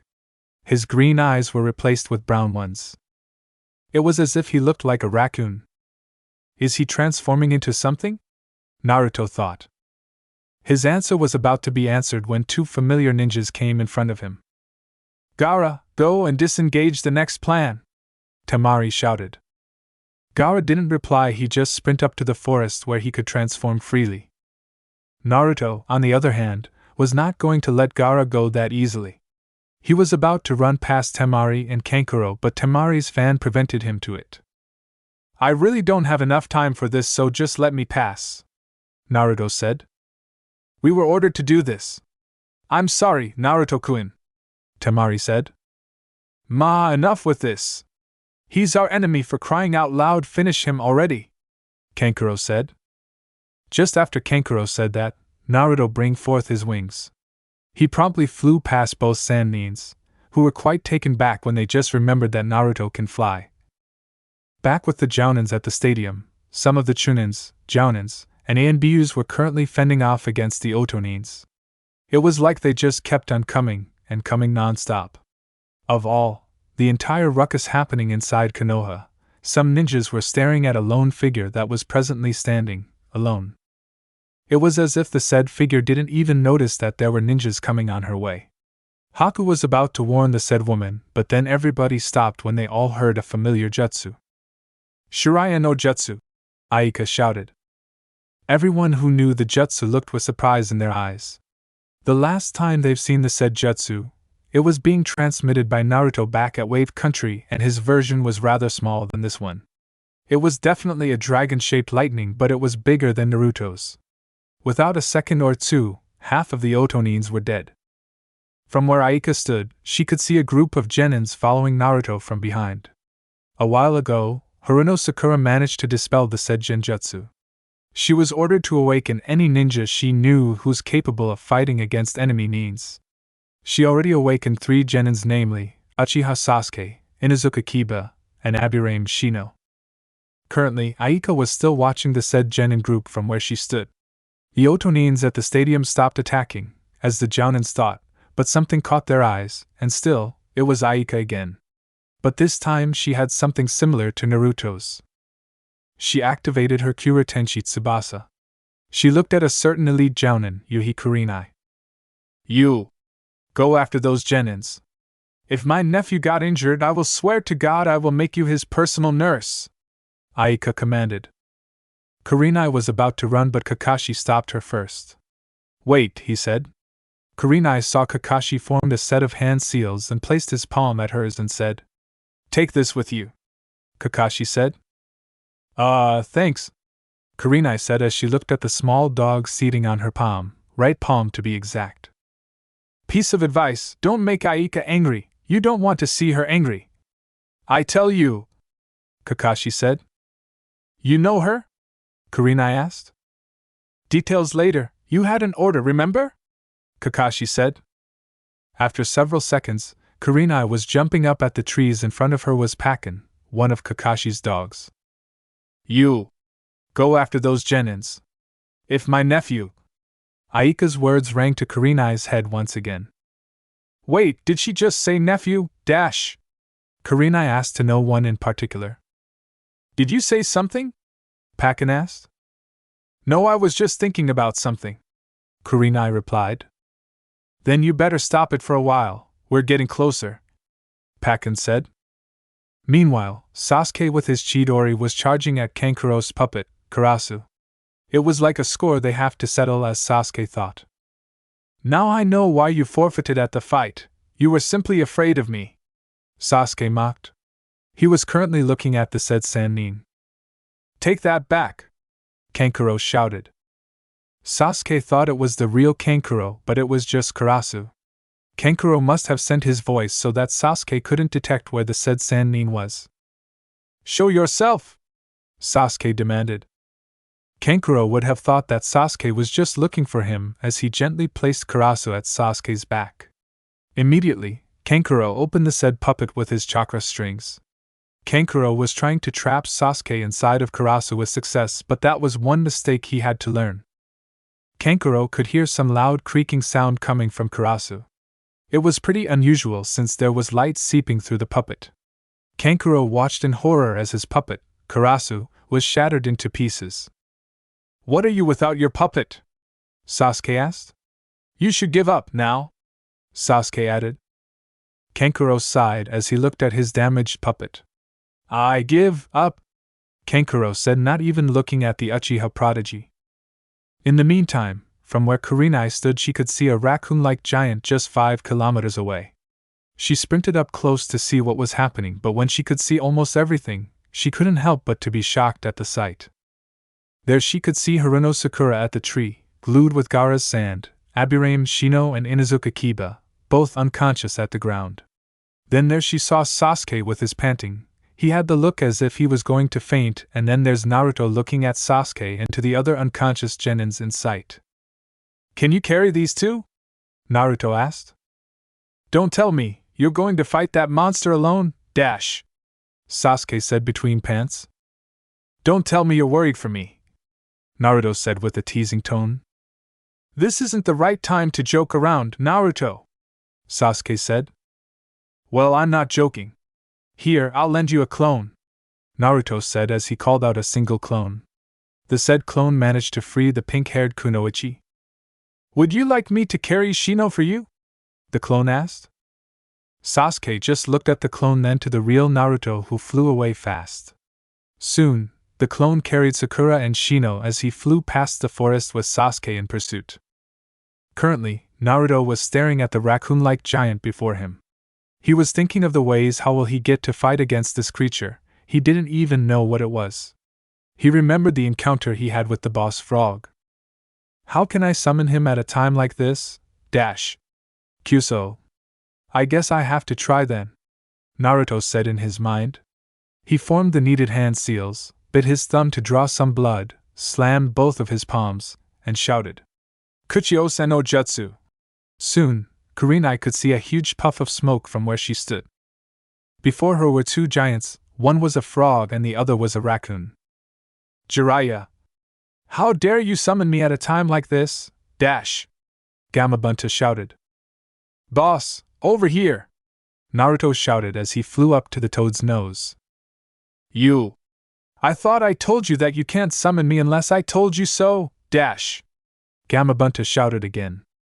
"Yes, but look over there!" Naruto replied as he pointed at the giant raccoon in front of them. "Shikaku!" Gamabunta roared out the raccoon's name. "That thing has a name, dash," Naruto said in his mind. "Hey brat! Think of this as your test, and your time starts now," Gamabunta said. "Whenever you're ready, boss," Naruto replied. "Try to think of a creature that has claws and fangs, and also try to do a little henge trick for me, quick," Gamabunta asked. Naruto was thinking of a creature that was suitable for this situation.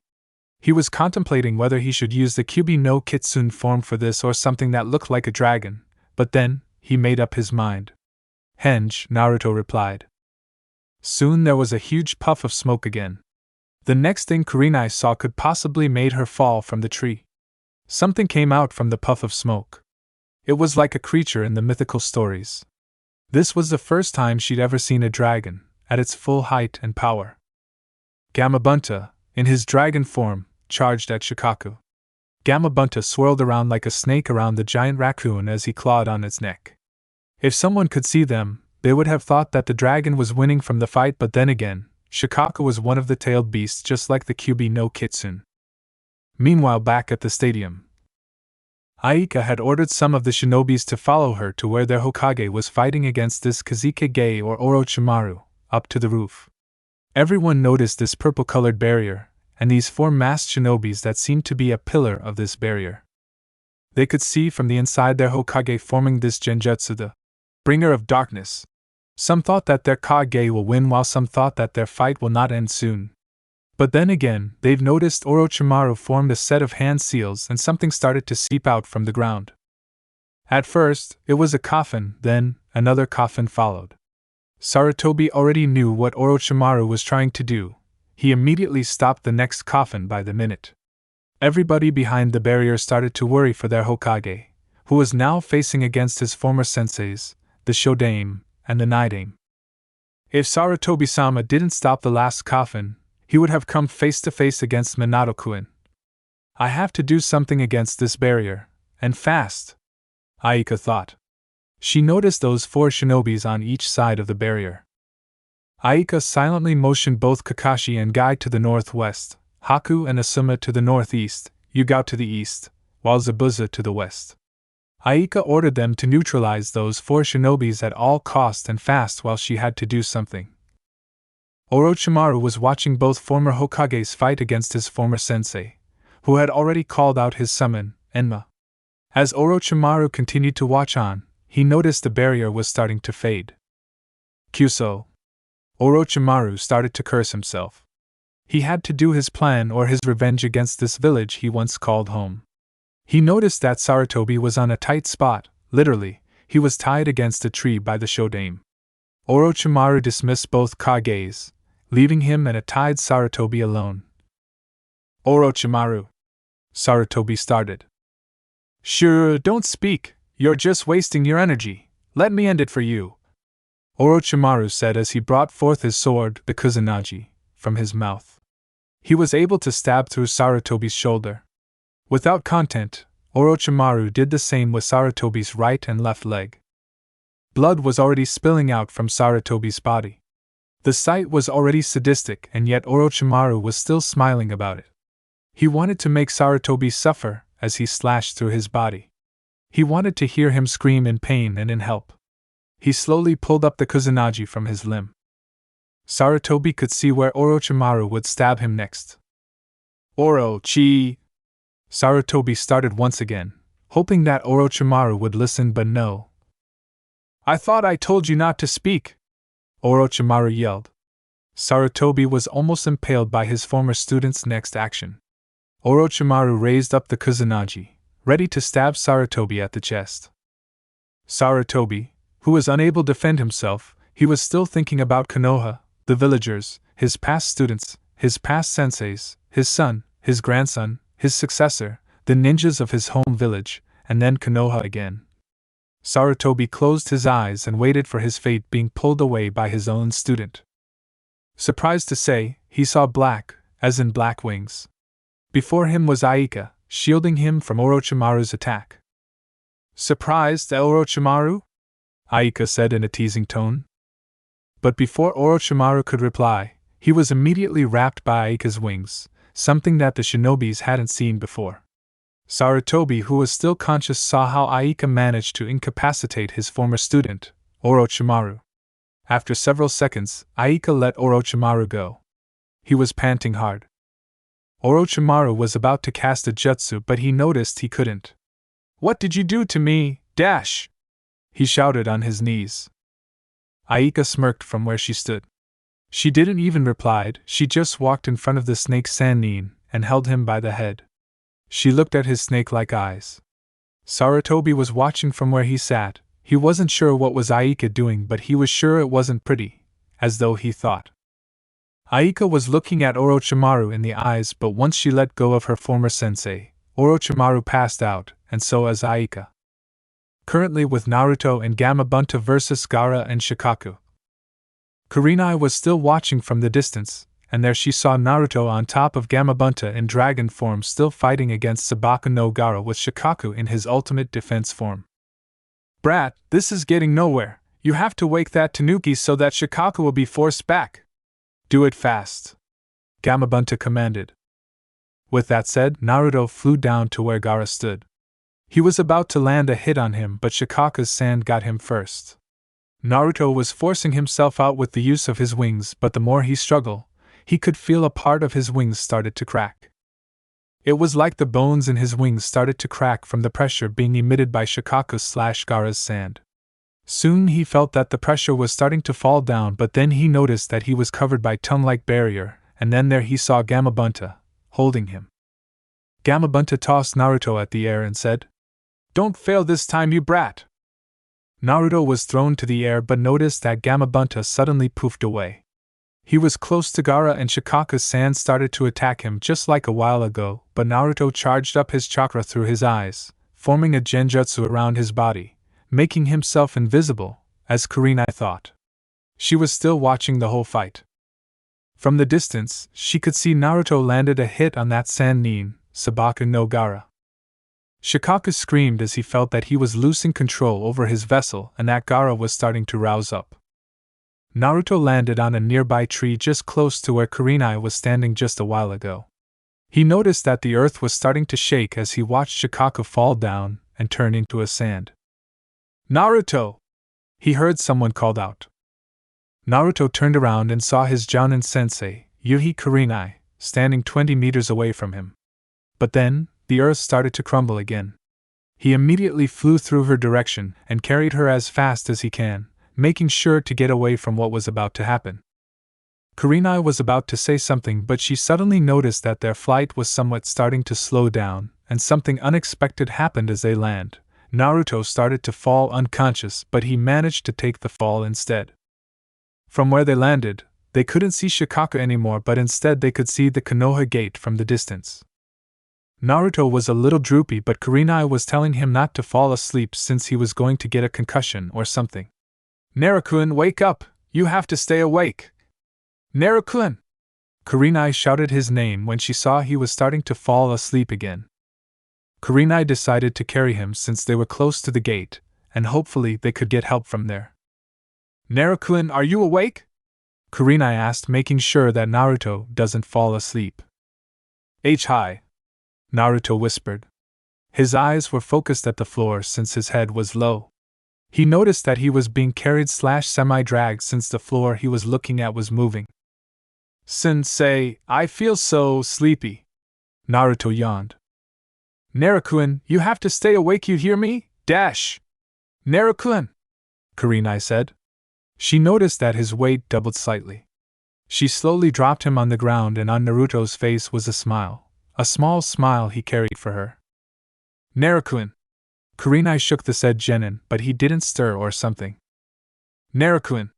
She tried again, but nothing happens. "Naruto-kun," she said again. No reply. Kurenai shook him again. Once again, nothing happens. Chapter end.